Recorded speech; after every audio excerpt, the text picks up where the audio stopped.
മഹാനായ പ്രവാചകർ ഊതുമ്പോ തന്നെ അതിന് റൂഹ് കൊടുത്തതാരാ? അങ്ങനെ ഊതിയിട്ട് പറത്തെ അങ്ങോട്ട് കാണിച്ചു കൊടുത്തില്ലേ? എന്താ ഇതിന്റെ അർത്ഥം?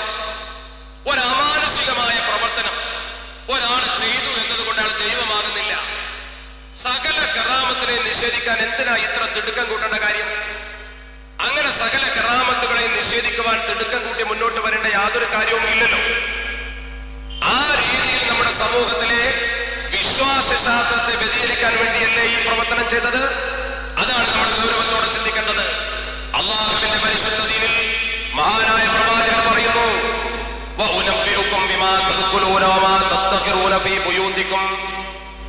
നിങ്ങൾ നിങ്ങളുടെ ഭവനത്തിൽ എന്താണോ സൂക്ഷിച്ചു വെച്ചത്, നിങ്ങൾ എന്താണോ ഭക്ഷിച്ചു കൊണ്ടുവന്നത്, ആ കാര്യങ്ങളൊക്കെ ഞാൻ വിശദമായി പറഞ്ഞു തരട്ടെയോ? പ്രവാചകൻ ചോദിച്ചു. അപ്പൊ നമ്മൾ നമ്മുടെ വയറ്റിൽ വെച്ചതും വീട്ടിൽ വെച്ചതും എങ്ങനെയാ പ്രവാചകൻ അറിഞ്ഞത്? അതെങ്ങനെയാ പ്രവാചകൻ അറിഞ്ഞത്? അള്ളാഹുവിന്റെ പരിശുദ്ധ പ്രവാചകൻ ഇങ്ങനെ പറയുന്നുവെങ്കിൽ ചില രഹസ്യങ്ങൾ അല്ലാഹു സുബ്ഹാനഹു വ തആല ചില മഹാന്മാർക്ക് അറിയിച്ചു കൊടുക്കും. അതല്ലെങ്കിൽ അവരുടെ സഫാഉൽ ഖൽബ് കൊണ്ട് അവർ കാണും. അത് വിശ്വസിച്ചു എന്നതുകൊണ്ട് നമുക്ക് എന്ത് കുഴപ്പം? ഉപോത്പലകമായ എത്രയോ അനുഭവങ്ങളുടെ സൂചിപ്പിക്കാം. ഞാൻ വിഷയത്തിലേക്ക് വരുന്നേ ഉള്ളൂ. അള്ളാഹുവിന്റെ പരിശുദ്ധ പ്രവാചകനായ ഈസാ നബി തങ്ങൾ പറയുന്നു, അതിനേക്കാൾ കൂടുതൽ കടുത്ത വാചകം,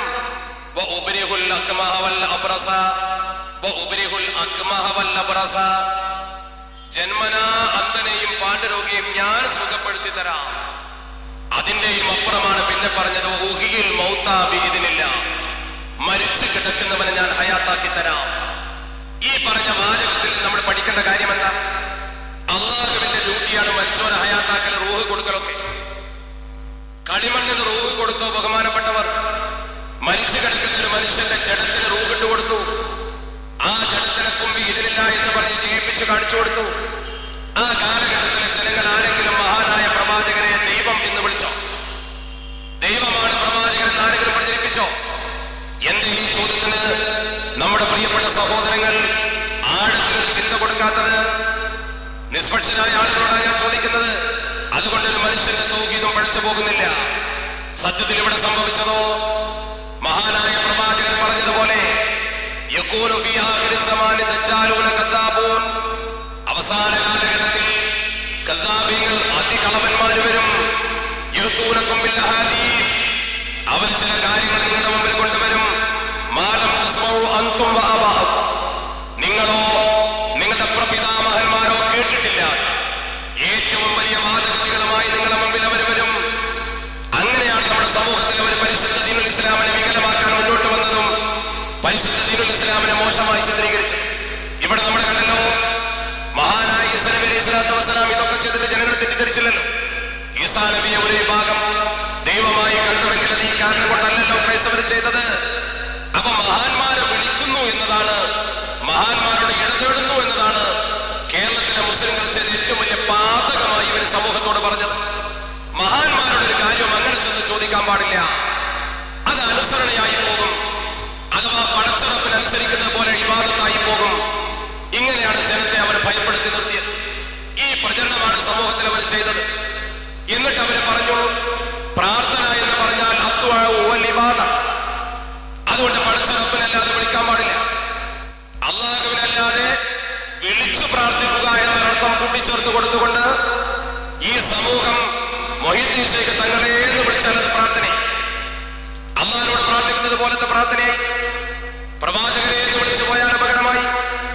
യാ റസൂലല്ലാഹ് എന്ന് വിളിച്ചൂടാ. അങ്ങനെ പറഞ്ഞാൽ തൗഹീദിന് ഭംഗം വന്നു എന്ന് പ്രചരിപ്പിച്ചു.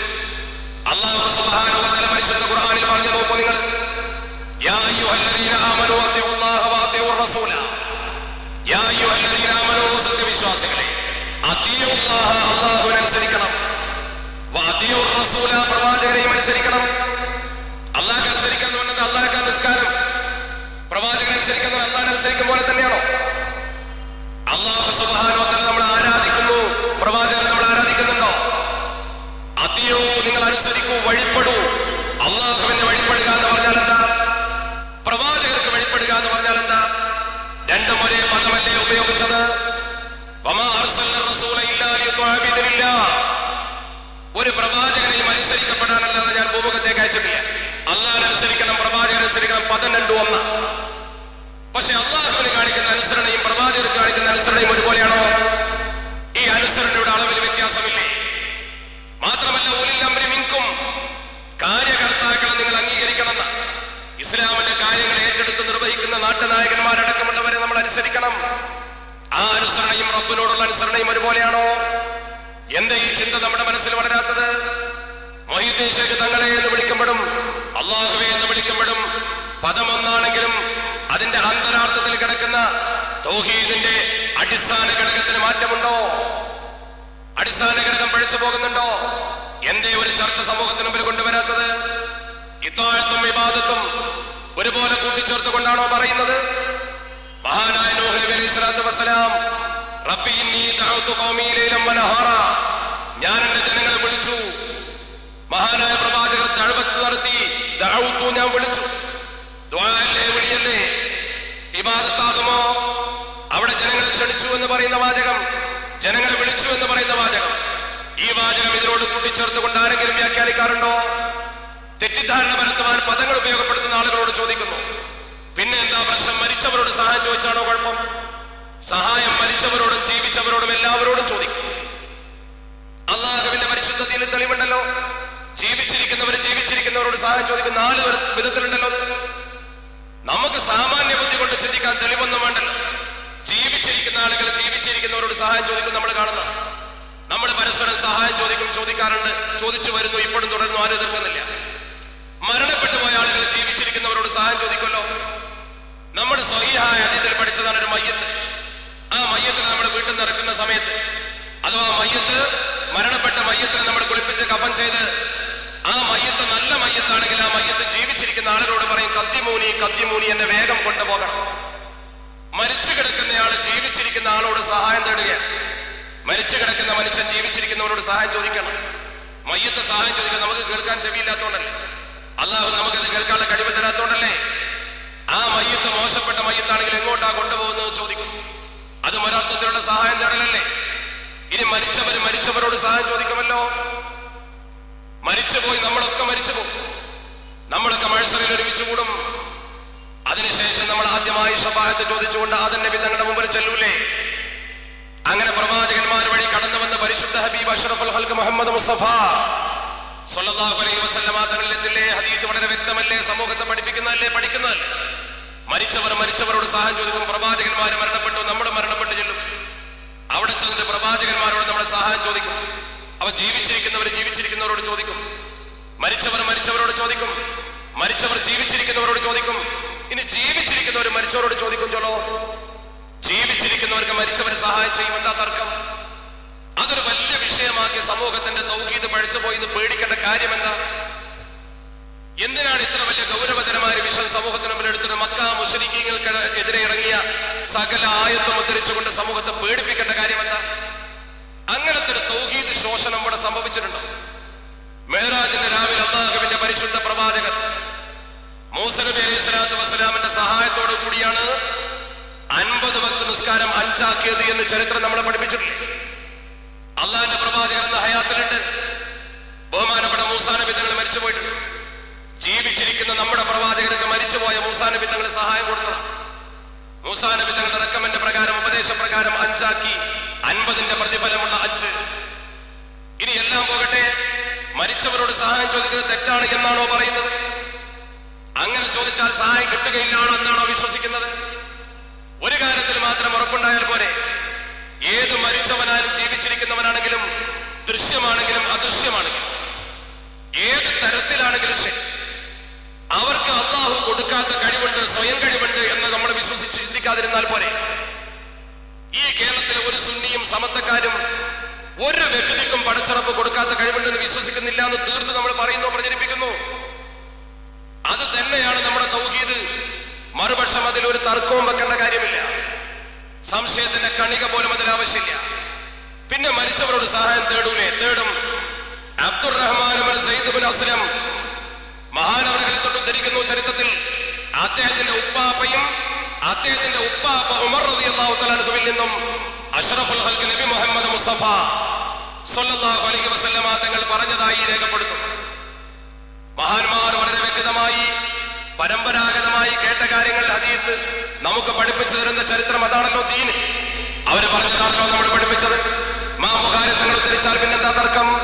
ഖാല റസൂലുള്ളാഹി സ്വല്ലല്ലാഹു അലൈഹി വസല്ലം ലമ്മ തറബ ആദമുൽ ഖതീഅ, ആദം നബി അലൈഹി സ്വലാത്തു വസ്സലാം സ്വർഗ്ഗത്തിലെ പഴം ഭുജിച്ച സന്ദർഭം മഹാനവറുകൾ അബദ്ധം പിണഞ്ഞപ്പോൾ ഖാല യാ റബ്ബി അസ്അലുക ബിഹഖി മുഹമ്മദിൻ ലിമാ ഗഫർതലി, പടച്ചവനെ മുഹമ്മദ് നബി തങ്ങളുടെ ഹക്ക് കൊണ്ട് ഞാൻ നിന്നോട് ചോദിക്കുന്നു, എനിക്ക് നീ പുറത്തു തരണേ തമ്പുരാനെ.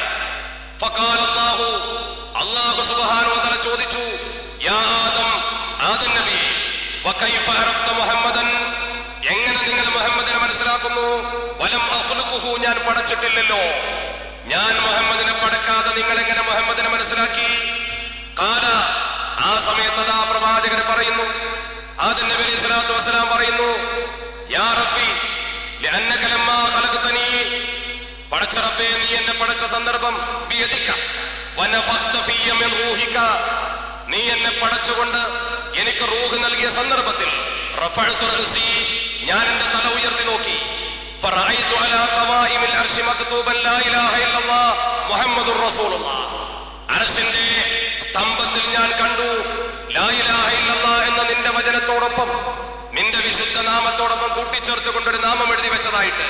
ഫഅലിംതു, ഞാൻ തിരിച്ചറിഞ്ഞു, അന്നക ലം തുളിഫ് ബിസ്മിക, നിന്റെ നാമത്തോട് നീ യോജിപ്പിച്ചു നിർത്തുകയില്ല, ഇല്ലാ അഹബ്ബൽ ഖൽഖി ഇലൈക, നിനക്ക് ഏറ്റവും ശ്രേഷ്ഠവും ഇഷ്ടവും ഉള്ള ഒരാളെ അല്ലാതെ, നിനക്ക് ഇഷ്ടപ്പെട്ട ഒരാളെ അല്ലാതെ നീ ചേർക്കില്ല.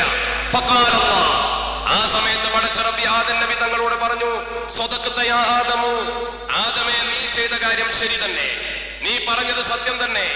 ഇന്നഹു ലഅഹബ്ബുൽ ഖൽഖി ഇലയ്യ, ആ മുഹമ്മദ് നബി സ്വല്ലല്ലാഹു അലൈഹി വസല്ലമ എന്നിലേക്ക് ഏറ്റവും പ്രിയപ്പെട്ട സൃഷ്ടി തന്നെയാകുന്നു. ഉദ്ഉനി ബിഹഖിഹി, ആ മഹാന്റെ ഹക്ക് കൊണ്ട് നീ എന്നോട് ചോദിച്ചോളൂ.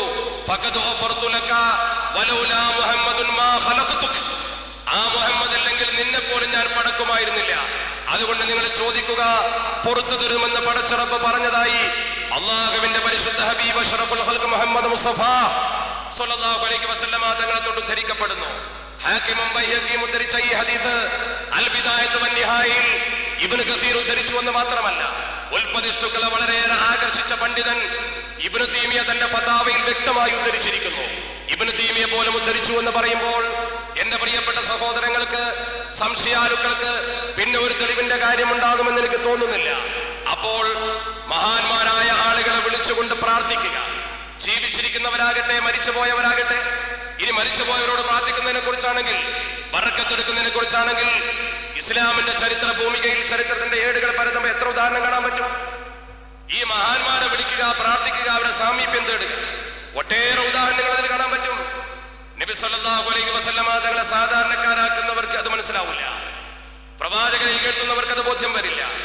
സ്വഹാബത്തിന്റെ നടപടിക്രമങ്ങൾ നോക്കൂ, എന്തൊക്കെ പറഞ്ഞാൽ മഹാന്മാരായ സ്വഹാബത്ത് നമ്മളെക്കാൾ ഒരു പടി മുകളിലല്ലേ? ഏറ്റവും ചുരുക്കി പറഞ്ഞാൽ നമ്മളെക്കാൾ ഉന്നതരല്ലേ? അങ്ങനെയെങ്കിലും വിശ്വസിച്ചു കൊടുത്തൂടെ? ആദരവ് വകവെച്ചു കൊടുക്കാൻ എന്തിനാ നമ്മൾ ഭയപ്പെടുന്നത്? ഉമർ റളിയല്ലാഹു തആല അൻഹു തന്റെ മരണമാസന്നമായ സന്ദർഭത്തിൽ, താൻ മരിക്കാൻ കിടക്കുന്ന സമയത്ത്, മരണമാസന്നമായ രോഗിയായ ബഹുമാനപ്പെട്ടവർക്ക് അപകടം പറ്റി, കുത്തുകെട്ടി മഹാനവറുകൾ മരിക്കുമെന്ന ഘട്ടം വന്നപ്പോൾ തന്റെ പ്രിയപ്പെട്ട മകൻ അബ്ദുള്ളയെ പറഞ്ഞയച്ചു. എങ്ങോട്ട്? ആയിഷ ബീവി റളിയല്ലാഹു തആല അൻഹയുടെ സമീപത്തേക്ക്. ആയിഷ ബീവിയോട് ബഹുമാനപ്പെട്ടവർക്ക് അഭ്യർത്ഥിക്കാനുള്ളത് എന്താണ്? ഹുജറ ഷരീഫിൽ ഒരു ഖബറിനും കൂടി സ്ഥലമുണ്ട്. ആ ഹുജറ ഷരീഫിൽ അഥവാ റൗദയിൽ ആ സ്ഥലം എനിക്ക് അനുവദിച്ചു തരണം. അതിന് മഹദി തയ്യാറാകുമോ? അള്ളാഹുവിന്റെ പരിശുദ്ധ ഹബീബിന്റെയും സിദ്ദീഖ് തങ്ങളുടെയും അടുത്ത് എനിക്ക് കിടക്കണം. മരിച്ചിട്ട് എവിടെ കിടന്നാൽ എന്താ? മരിച്ചിട്ട് എവിടെ കിടന്നാൽ എന്താ? പടച്ച റബ്ബല്ലേ വിചാരണ ചെയ്യുന്നത്. എന്നാൽ ആ സ്ഥലത്തിനൊരു പുണ്യമുണ്ട്. അതെന്താ? മരിച്ചു കിടക്കുമ്പോൾ പോലും പുണ്യപ്പെട്ട മഹത്തുക്കളുടെ സാമീപ്യം ആഗ്രഹിച്ചു. തവഫനി മുസ്ലിമൻ എന്നൊരു പ്രവാചകൻ പ്രാർത്ഥിക്കുമ്പോ വഅൽഹിഖ്നി ബിസ്സാലിഹീൻ എന്ന് കൂട്ടിച്ചേർക്കുന്നു. എന്തിനാണത്? എന്നെ മുസ്ലിമായി മരിപ്പിക്കണം എന്ന് പറഞ്ഞ വിഷയം തീർന്നില്ലേ? പിന്നെന്തിനാ വഅൽഹിഖ്നി ബിസ്സാലിഹീൻ എന്ന് യൂസുഫ് നബി തങ്ങൾ പറയുന്നത്? അപ്പോൾ മഹാന്മാരെ അംഗീകരിച്ചും ആദരിച്ചുമല്ലാതെ മുന്നോട്ട് പോകാനാകില്ല. നബി സല്ലല്ലാഹു അലൈഹി വസല്ലമ തങ്ങൾ വെള്ളം കുടിച്ച തോൽപാത്രം, റസൂലുള്ളാഹിന്റെ ചുണ്ട് തട്ടിയ ഭാഗം മുറിച്ചെടുത്തുകൊണ്ട് മുസ്ലിം എന്തിനാ സൂക്ഷിച്ചത്? ചരിത്രത്തിൽ വ്യക്തമല്ലേ? ഇമാം ബുഖാരി തങ്ങളെ പോലുള്ള പ്രാമാണിക ചരിത്രകാരന്മാർ രേഖപ്പെടുത്തിയില്ലേ? അസ്മാ ബീവി നബി സല്ലല്ലാഹു അലൈഹി വസല്ലമ തങ്ങളുടെ ജുബ്ബ എന്തിനാ സൂക്ഷിച്ചത്? എന്തിനാ വെള്ളത്തിൽ മുക്കി ആ വെള്ളം കൊണ്ട് ചികിത്സിച്ചത്? എന്തിനാണ് അതിനെ നമ്മൾ നിഷേധിക്കാൻ പോകുന്നത്? ഹദീസുകൾ നിഷേധിച്ചുകൊണ്ട് ചരിത്രത്തെ മാറ്റിമറിക്കണോ? ഒക്കെ പോകട്ടെ, എല്ലാവരും അംഗീകരിക്കുന്ന കാര്യമാണല്ലോ. നബി സല്ലല്ലാഹു അലൈഹി വസല്ലമ തങ്ങളുടെ ഒരു മോതിരം, ആ മോതിരം പരിശുദ്ധ പ്രവാചകരുടെ കയ്യിൽ നിന്ന് സിദ്ദീഖ് റളിയല്ലാഹു തആല അൻഹുവിന് കിട്ടി. സിദ്ദീഖ് റളിയല്ലാഹു തആല അൻഹുവിൽ നിന്നും ആ മോതിരം ഉമർ റളിയല്ലാഹു തആല അൻഹുവിന് കിട്ടി. രണ്ടുപേരും മനോഹരമായത് സൂക്ഷിച്ചു കൊണ്ട് നടന്നു. അവസാനം ഉസ്മാൻ റളിയല്ലാഹു തആല അൻഹുവിന്റെ കയ്യിൽ വന്നു. അദ്ദേഹത്തിന്റെ കയ്യിൽ നിന്നും ഒരു കിണറ്റിലത് വീണുപോയി. ഈ മോതിരത്തിന് എന്താ പ്രത്യേകത? അത്ര വലിയ വർണ്ണമനോഹരമായ മോതിരമൊന്നുമല്ല. ചരിത്രകാരന്മാർ അതിനെ കുറിച്ച് അതിന്റെ മനോഹാരിതയല്ല പറഞ്ഞത്, റസൂലുള്ളാഹിയുടെ ശരീരത്തിൽ അണിഞ്ഞു എന്നതാണ്. പുരാവസ്തുവാണെങ്കിൽ കാഴ്ച ബംഗ്ലാവിൽ കൊണ്ടുപോയി വെച്ചാ പോരെ. സിദ്ദീഖ് തങ്ങൾ അണിഞ്ഞു. അത് കഴിഞ്ഞിട്ട് ഉമർ ഫാറൂഖ് തങ്ങൾ അറിഞ്ഞു. ഉസ്മാൻ റളിയല്ലാഹു തആല അൻഹു അണിഞ്ഞു എന്ന് മാത്രമല്ല, പോയപ്പോ ഖേദിച്ച് കരഞ്ഞു. അപ്പോൾ ആ മോതിരത്തിന് എന്താ പ്രത്യേകത? അത് മഹാന്മാർ ഉപയോഗിച്ച സാധനമാകുന്നു.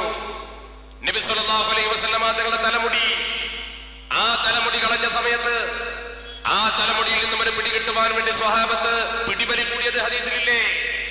ഖാലിദ് റളിയല്ലാഹു തആല അൻഹു യുദ്ധം നടത്തുന്ന സമയത്ത് മഹാനവറുകൾ യർമൂക്ക് യുദ്ധത്തിന്റെ രംഗത്ത് വ്യത്യസ്ത അഭിപ്രായ ചരിത്രത്തിലുണ്ടെങ്കിലും മഹാനവറുകൾ അതിശക്തമായി പൊരുതുന്ന സന്ദർഭം യമാമ യുദ്ധത്തിലാണെന്നും ചരിത്രകാരന്മാരുടെ അഭിപ്രായം. മഹാനവറുകൾ തന്റെ തൊപ്പി വീണ് പോയപ്പോ തൊപ്പി തെരഞ്ഞുകൊണ്ട് ഓടി. ആളുകൾ അദ്ദേഹത്തെ ചോദ്യം ചെയ്തു, ഈ യുദ്ധത്തിന്റെ വിജയ നിർണായക ഘട്ടത്തിൽ എന്തിനാ നിങ്ങൾ തൊപ്പി തെരഞ്ഞു പോകുന്നത്? മഹാനവറുകൾ തൊപ്പി തെരഞ്ഞെടുത്തു. യുദ്ധാനന്തരം അതിനെ ചോദ്യം ചെയ്ത ആളുകൾക്ക് വിശദീകരിച്ചു കൊടുത്തു. അതിന്റെ ഉള്ളിൽ നിന്ന് മുടിയെടുത്ത് കാണിച്ചു കൊടുത്തു. അള്ളാഹുവിന്റെ പരിശുദ്ധ പ്രവാചകൻ ഹജ്ജത്തുൽ വദാഇൽ തലമുണ്ടനം ചെയ്ത സന്ദർഭത്തിൽ സ്വഹാബത്ത് മുടിക്ക് വേണ്ടി പിടികൂടുമ്പോ ഞാൻ മൂർധാവിലെ മുടി തന്നെ എടുത്തു. ആ മുടിയെടുത്തുകൊണ്ട് ആ മുടി എന്റെ ഈ തൊപ്പിയിൽ അല്പം ഞാൻ തുന്നിച്ചേർത്തു. അതിനുശേഷം ഈ തൊപ്പി വെച്ചുകൊണ്ട് ഖാലിദ് പങ്കെടുത്ത സകല യുദ്ധങ്ങളും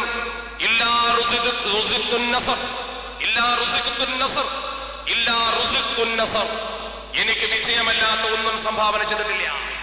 ഖാലിദിന്റെ വാക്കല്ലേ അത്? എന്ന് പറഞ്ഞ ചരിത്രകാരന്മാർ. ആ ഖാലിദ് റളിയല്ലാഹു തആല അൻഹു സൈഫുല്ലാഹിൽ മസ്ലൂൽ എന്ന് പറയുന്ന ഖാലിദ്, ആ ഖാലിദ് പോലും ആ മുടിക്ക് ഇത്ര വലിയ പവിത്രത കൽപ്പിച്ചുവെങ്കിൽ അള്ളാഹുവിന്റെ പരിശുദ്ധ ഹബീബിന്റെ ശരീരത്തോട് ഒട്ടിച്ചേർന്ന ഒരു സാധനത്തിന്റെ പ്രത്യേകതയാണത്. ബാൽ മസ്ജിദിന്റെ പ്രത്യേകത എന്താണ്? ഹസ്രത്ത് ബാൽ മസ്ജിദ്, ഒരു മുടി അവിടെ ഉണ്ട്. ആ മുടി അവിടെ ഉണ്ട്. വെല്ലൂരിൽ പോയവർക്ക് പോലും അതിന്റെ മഹത്വം അറിയാമല്ലോ. അത് കൂടുതൽ പറയേണ്ട ആവശ്യമില്ല. ഇവിടെ മഹാന്മാരെ ആദരിക്കൽ സ്വഹാബത്തിന്റെ കാലഘട്ടത്തിൽ നടന്ന പ്രവർത്തനമാണ്. ആ പ്രവർത്തനം നമ്മൾ ഏറ്റെടുത്താൽ പൂജയാവില്ലല്ലോ. വ്യക്തി പൂജയാകുമെന്ന് എന്തിനാ നമ്മൾ പേടിക്കുന്നത്? അങ്ങനെ ഒരു വ്യക്തി പൂജാ മനോഭാവമില്ല. മാത്രമല്ല ഉമർ റളിയല്ലാഹു തആല അൻഹുവിനെ തൊട്ട് ഉദ്ധരിക്കുന്നു, മഹാനവറുകൾ വളരെയധികം പ്രയാസപ്പെട്ട വരൾച്ച വന്ന സമയത്ത് ജനങ്ങളെ നിർത്തിയിട്ട് അല്ലാഹുമ്മ ഇന്നാ നതവസ്സലു ഇലൈക ബിനബിയിനാ ഫതസ്ഖീനാ, പടച്ചവനെ പ്രവാചകരോട് ഞങ്ങൾ സഹായം തേടിയാൽ മഴ പെയ്യുമായിരുന്നു.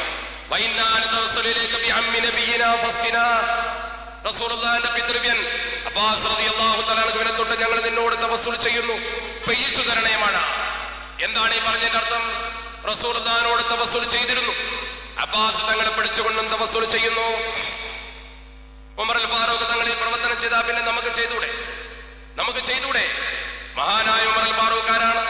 ഫബിഅയ്യിഹി മുഖ്തദൈതും ഇഹ്തദൈതും, ആരെ പിൻപറ്റിയാലും നേർമാർഗത്തിലാണെന്ന് പറഞ്ഞ മഹാൻ. അല്ലാഹുവിന്റെ റസൂൽ പറഞ്ഞ കൂട്ടത്തിലാണ്. ഇനി പോകട്ടെ, ആ മഹാന്മാർ ദീനിൽ കൊണ്ടുവന്നത് തെളിവാണെന്ന് പ്രവാചകർ പറഞ്ഞില്ലേ? ഫഅലൈക്കും ബിസുന്നതി വസുന്നത്തിൽ ഖുലഫാഇർ റാഷിദീൻ അൽ മഹ്ദിയീൻ എന്നല്ല പറഞ്ഞത്? എന്റെ ചര്യ എന്ന് പറഞ്ഞ പ്രവാചകർ നിർത്തിയില്ല. അനസ് റളിയല്ലാഹു തആല അൻഹു നബി സല്ലല്ലാഹു അലൈഹി വസല്ലമ തങ്ങളോട് നേരിട്ട് ചോദിച്ചു, ശഫാഅത്ത് വേണം, എന്നെ നീ സഹായിക്കണം ഇബാദത്ത് കൊണ്ട് എന്ന് മാത്രം പറഞ്ഞു. സവാദ് ബിൻ കാരിബ് അള്ളാഹുവിന്റെ പരിശുദ്ധ ഹബീബിന്റെ മുമ്പിൽ വന്നിട്ട് പറഞ്ഞു, അള്ളാഹുവിന്റെ പ്രവാചകനേക്ക് ശഫാഅത്ത് വേണം.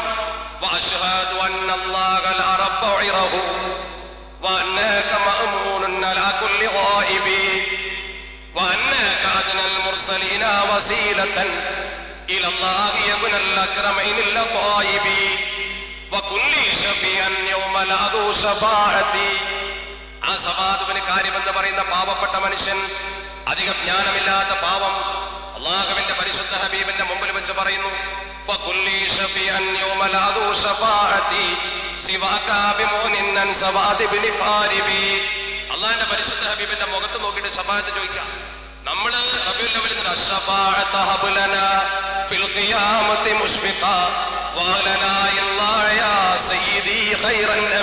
നമ്മൾ പറഞ്ഞാൽ കുഴപ്പമായി.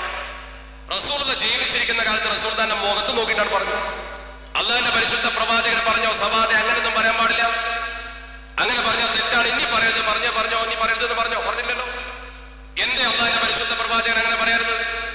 മാത്രമല്ല നിങ്ങൾ നോക്ക്, അള്ളാഹിന്റെ പരിശുദ്ധ ഹബീബിന്റെ മുഖത്ത് നോക്കിയിട്ട് ഹസ്സാൻ ഇബ്നു സാബിത്ത് റളിയല്ലാഹു തആല അൻഹു കവി, ചരിത്രത്തിൽ എല്ലാവരും സമ്മതിക്കുന്നു, മദീനത്തെ പള്ളിയിൽ നിന്ന് പാടുന്നത്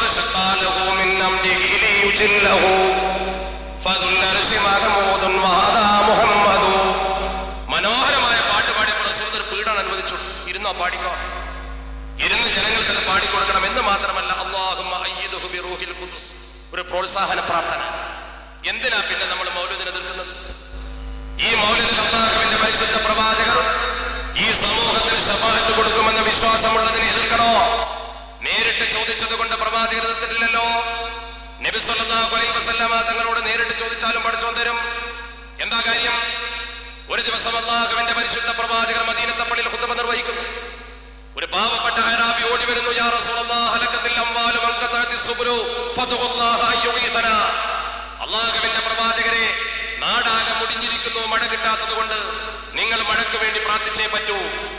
മിമ്പറിലേക്കുന്ന പരിശുദ്ധ പ്രവാചകർ അല്ലാഹുവിനോട് തേടി, വജാഅൽ മത്റു ഇലൽ ജുമുഅത്തി സാനിയ, രണ്ടാമത്തെ ജുമുഅ വരെ മഴയോട് മഴ. ആ മഴ പെയ്തപ്പോഴോ ഫജാഅ അറാബി വീണ്ടും വന്നു, വഖാല യാ റസൂലല്ലാഹ് തഹമ്മദത്തിൽ ബുയൂത്ത് വതഖത്തഅത്തിസ് സുബ്ലു വഹലകത്തിൽ മവാശി. ആകെ വെള്ളം കൊണ്ട് നിറഞ്ഞിട്ട് കന്നുകാലികളും വഴിയും ജീവിതവും ആകെ മുട്ടി വീടൊക്കെ പൊളിഞ്ഞു പോകും. അതുകൊണ്ട് പരിശുദ്ധ പ്രവാചകരെ, അല്ലാഹുവിനോട് പരിശുദ്ധ പ്രവാചകർ ദ്വാരക്കണം. സല്ലല്ലാഹു അലൈഹി വസല്ലം പഞ്ചാബ സഹാബ് വസ്വാറൽ മത്റു ഹൗലൽ മദീന. ആ സന്ദർഭത്തിൽ മേഘങ്ങൾ മദീനയുടെ ചുറ്റുവട്ടത്തേക്ക് പോയി. പ്രവാചകർ മഴ മതി എന്ന് പറഞ്ഞപ്പോൾ അല്ലാഹുമ്മ ഹവാലിനാ വലാ അലൈനാ, പ്രവാചകർ പ്രാർത്ഥിച്ചപ്പോൾ മേഘം മാറിപ്പോയി. ഈ ചരിത്ര സത്യത്തെ എന്തിനാ നമ്മൾ നിഷേധിക്കുന്നത്? മരിച്ചു എന്ന് കരുതി ഒരു മനുഷ്യരൊന്നും കിട്ടൂല എന്നാണോ നിങ്ങൾ പറയുന്നത്? മരിച്ചാപിനെല്ലാം കഴിഞ്ഞു പോയി എന്നാണോ? അങ്ങനെയാണ് നമ്മുടെ സമൂഹത്തിൽ പ്രചരിപ്പിക്കാറുള്ളത്. ജീവിച്ചിരിക്കുമ്പോൾ മാത്രമേ ഉള്ളൂ, മരിച്ചാൽ കഴിഞ്ഞു പോയി. അള്ളാഹുവിന്റെ പരിശുദ്ധ പ്രവാചകർ സ്വഹാബത്തിനെ വിളിച്ചിട്ട് പറഞ്ഞു, നിങ്ങൾ എന്റെ പേരിൽ സ്വലാത്ത് വർദ്ധിപ്പിക്കണം. ഫഇന്ന സ്വലാത്തകും മഅറൂദത്തുൻ അലയ്യ, നിങ്ങളുടെ സ്വലാത്ത് എനിക്ക് വ്യക്തമാക്കപ്പെടും. സ്വഹാബ ചോദിച്ചു, അള്ളാഹുവിന്റെ പ്രവാചകരെ, നിങ്ങളുടെ സ്വലാത്ത് നിങ്ങൾക്ക് എങ്ങനെ മരണശേഷം കിട്ടും? കൈഫ തുഅറദു സ്വലാത്തുന അലൈക വഖദ് അറംത, നിങ്ങൾ ദ്രവിച്ചു പോകൂലേ, പിന്നെ എങ്ങനെയാ നിങ്ങൾക്ക് ഇത് കിട്ടുക? അള്ളാഹുവിന്റെ പരിശുദ്ധ പ്രവാചകർ പറഞ്ഞു, ഇന്നല്ലാഹ ഹറമ അലൽ അർദി അൻ തഅകുല അജ്സാദൽ അംബിയാ, ഇന്നല്ലാഹ ഹറമ അലൽ അർദ്, അല്ലാഹു ഭൂമിക്ക് ഹറാമാക്കിയിട്ടുണ്ട് അൻ തഅകുല അജ്സാദൽ അംബിയാ, അംബിയാക്കളുടെ ശരീരം ഭുജിക്കാൻ പാടില്ല എന്ന് ഭൂമിയോട് പറഞ്ഞിട്ടുണ്ട്. എന്താ ഉൾക്കൊള്ളാൻ പ്രയാസം? റസൂലുള്ളാഹി പറഞ്ഞാ പിന്നെ നമുക്ക് എന്താ ഉൾക്കൊള്ളാൻ പ്രയാസം? അംബിയാക്കളുടെ ശരീരം ഭൂമി ഉൾക്കൊള്ളൂല. നിങ്ങൾക്കറിയില്ലേ, ഹിജറ വർഷം വളരെയേറെ ഉഹദ് യുദ്ധം കഴിഞ്ഞ് 19 കൊല്ലം കഴിഞ്ഞിട്ട് ആ പ്രദേശത്തൊരു വെള്ളപ്പൊക്കമുണ്ടായപ്പോ, മണ്ണൊലിപ്പ് വന്നപ്പോ, അള്ളാഹുവിന്റെ പരിശുദ്ധ ഹബീബിന്റെ ആ കാലഘട്ടത്തിൽ ഉഹദ് രണാങ്കണത്തിൽ മരണപ്പെട്ടു പോയ മഹാന്മാരുടെ കാലുകൾ പ്രത്യക്ഷപ്പെട്ട ഹംസ റളിയല്ലാഹു തആല അൻഹുവിന്റെയും അബ്ദുല്ലാഹ് ഇബ്നു ജഹ്ഷ് തങ്ങളുടെയും ഒരു ചരിത്രകാരനും അത് നിഷേധിക്കുന്നില്ലല്ലോ. കാലുകൾ പ്രത്യക്ഷപ്പെട്ടു. എന്തേ അവരുടെ ശരീരം ദ്രവിച്ചു പോയില്ല? എന്തേ ദ്രവിച്ചു പോയില്ല? അതാണ് നമ്മൾ ചിന്തിക്കേണ്ടത്. അള്ളാഹു ഉദ്ദേശിച്ചാൽ ഈ അത്ഭുത കൃത്യങ്ങളൊക്കെ സമൂഹത്തിൽ നടത്താൻ കഴിയുള്ളൂ. മാത്രമല്ല, നമ്മളിപ്പോ ഒരു ഖബറിന്റെ അടുത്തൂടെ പോയി അള്ളാഹിന്റെ പരിശുദ്ധ പ്രവാചകർ നമ്മളെ പഠിപ്പിച്ച എന്താ? അസ്സലാമു അലൈക്കും ദാറ ഖൗമി മുഅ്മിനീൻ എന്ന് പറയാനാ. മരിച്ച ആള് തീരെ കേൾക്കൂല എന്നാണെങ്കിൽ പിന്നെ എന്തിനാ നമ്മളെ പഠിക്ക് നിൽക്കേണ്ട ആവശ്യം? മരിച്ച ആളൊന്നും കേൾക്കൂല എന്നുണ്ടെങ്കിൽ പിന്നെ നമ്മളെ ഈ പ്രവർത്തനം നടത്താൻ പ്രവാചകർ പ്രേരിപ്പിക്കും? പ്രവാചകർ അങ്ങനെ പ്രേരണ നമ്മളോട് ചെലുത്തേണ്ട കാര്യമുണ്ടോ? അങ്ങനത്തെ ഒരു വിഡിത്തം സമൂഹത്തിൽ പ്രവാചകർ പറയുമോ? നമ്മളൊരു ഖബറിന്റെ സമീപത്ത് കൂടി ചെന്നാൽ അതിന്റെ വിധി എന്താ?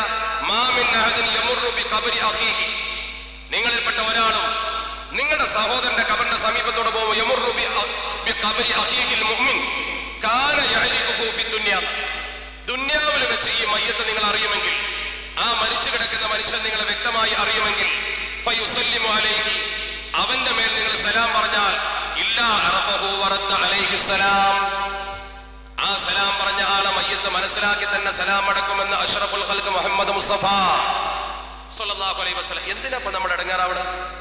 ഇവിടെ നമുക്കൊരു ടെൻഷന്റെ ആവശ്യമില്ലല്ലോ. ഇബ്നു അബ്ബാസ് റളിയല്ലാഹു തആല അൻഹു ഉദ്ധരിച്ച ഹദീസിലാണല്ലോ ഈ സംഭവം കാണുന്നത്. ഒരുപാട് കാര്യങ്ങളുണ്ട്, ഞാൻ ആ ഭാഗത്തേക്ക് വിശദമായി പോകുന്നില്ല. ഇനി ഈ വിഷയത്തെ കുറിച്ച് ഇബ്നു തൈമിയ പറഞ്ഞ കാര്യം നോക്കൂ നിങ്ങൾ. ഇപ്പൊ മരിച്ചവർക്ക് വേണ്ടി ഒന്നും ചെയ്യാൻ പാടില്ല നമ്മുടെ സലഫികൾ പറയും.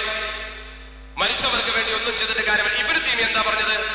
ഇബ്നു തൈമിയയുടെ ഫതാവയിൽ പറയുന്നു, ലൈസ ഫിൽ ആയത്തി വലാ ഫിൽ ഹദീസി, ആയത്തിലും ഹദീസിലും ഇല്ല അന്നൽ മയ്യിത ലാ യൻഫഉ ബിദുആഇൽ ഖൽഖി ലഹു, സൃഷ്ടികൾ മയ്യത്തിന് വേണ്ടി ദുആ ചെയ്താൽ ഗുണം കിട്ടില്ല എന്ന് ഒരു ആയത്തിലും ഒരു ഹദീസിലും ഇല്ല.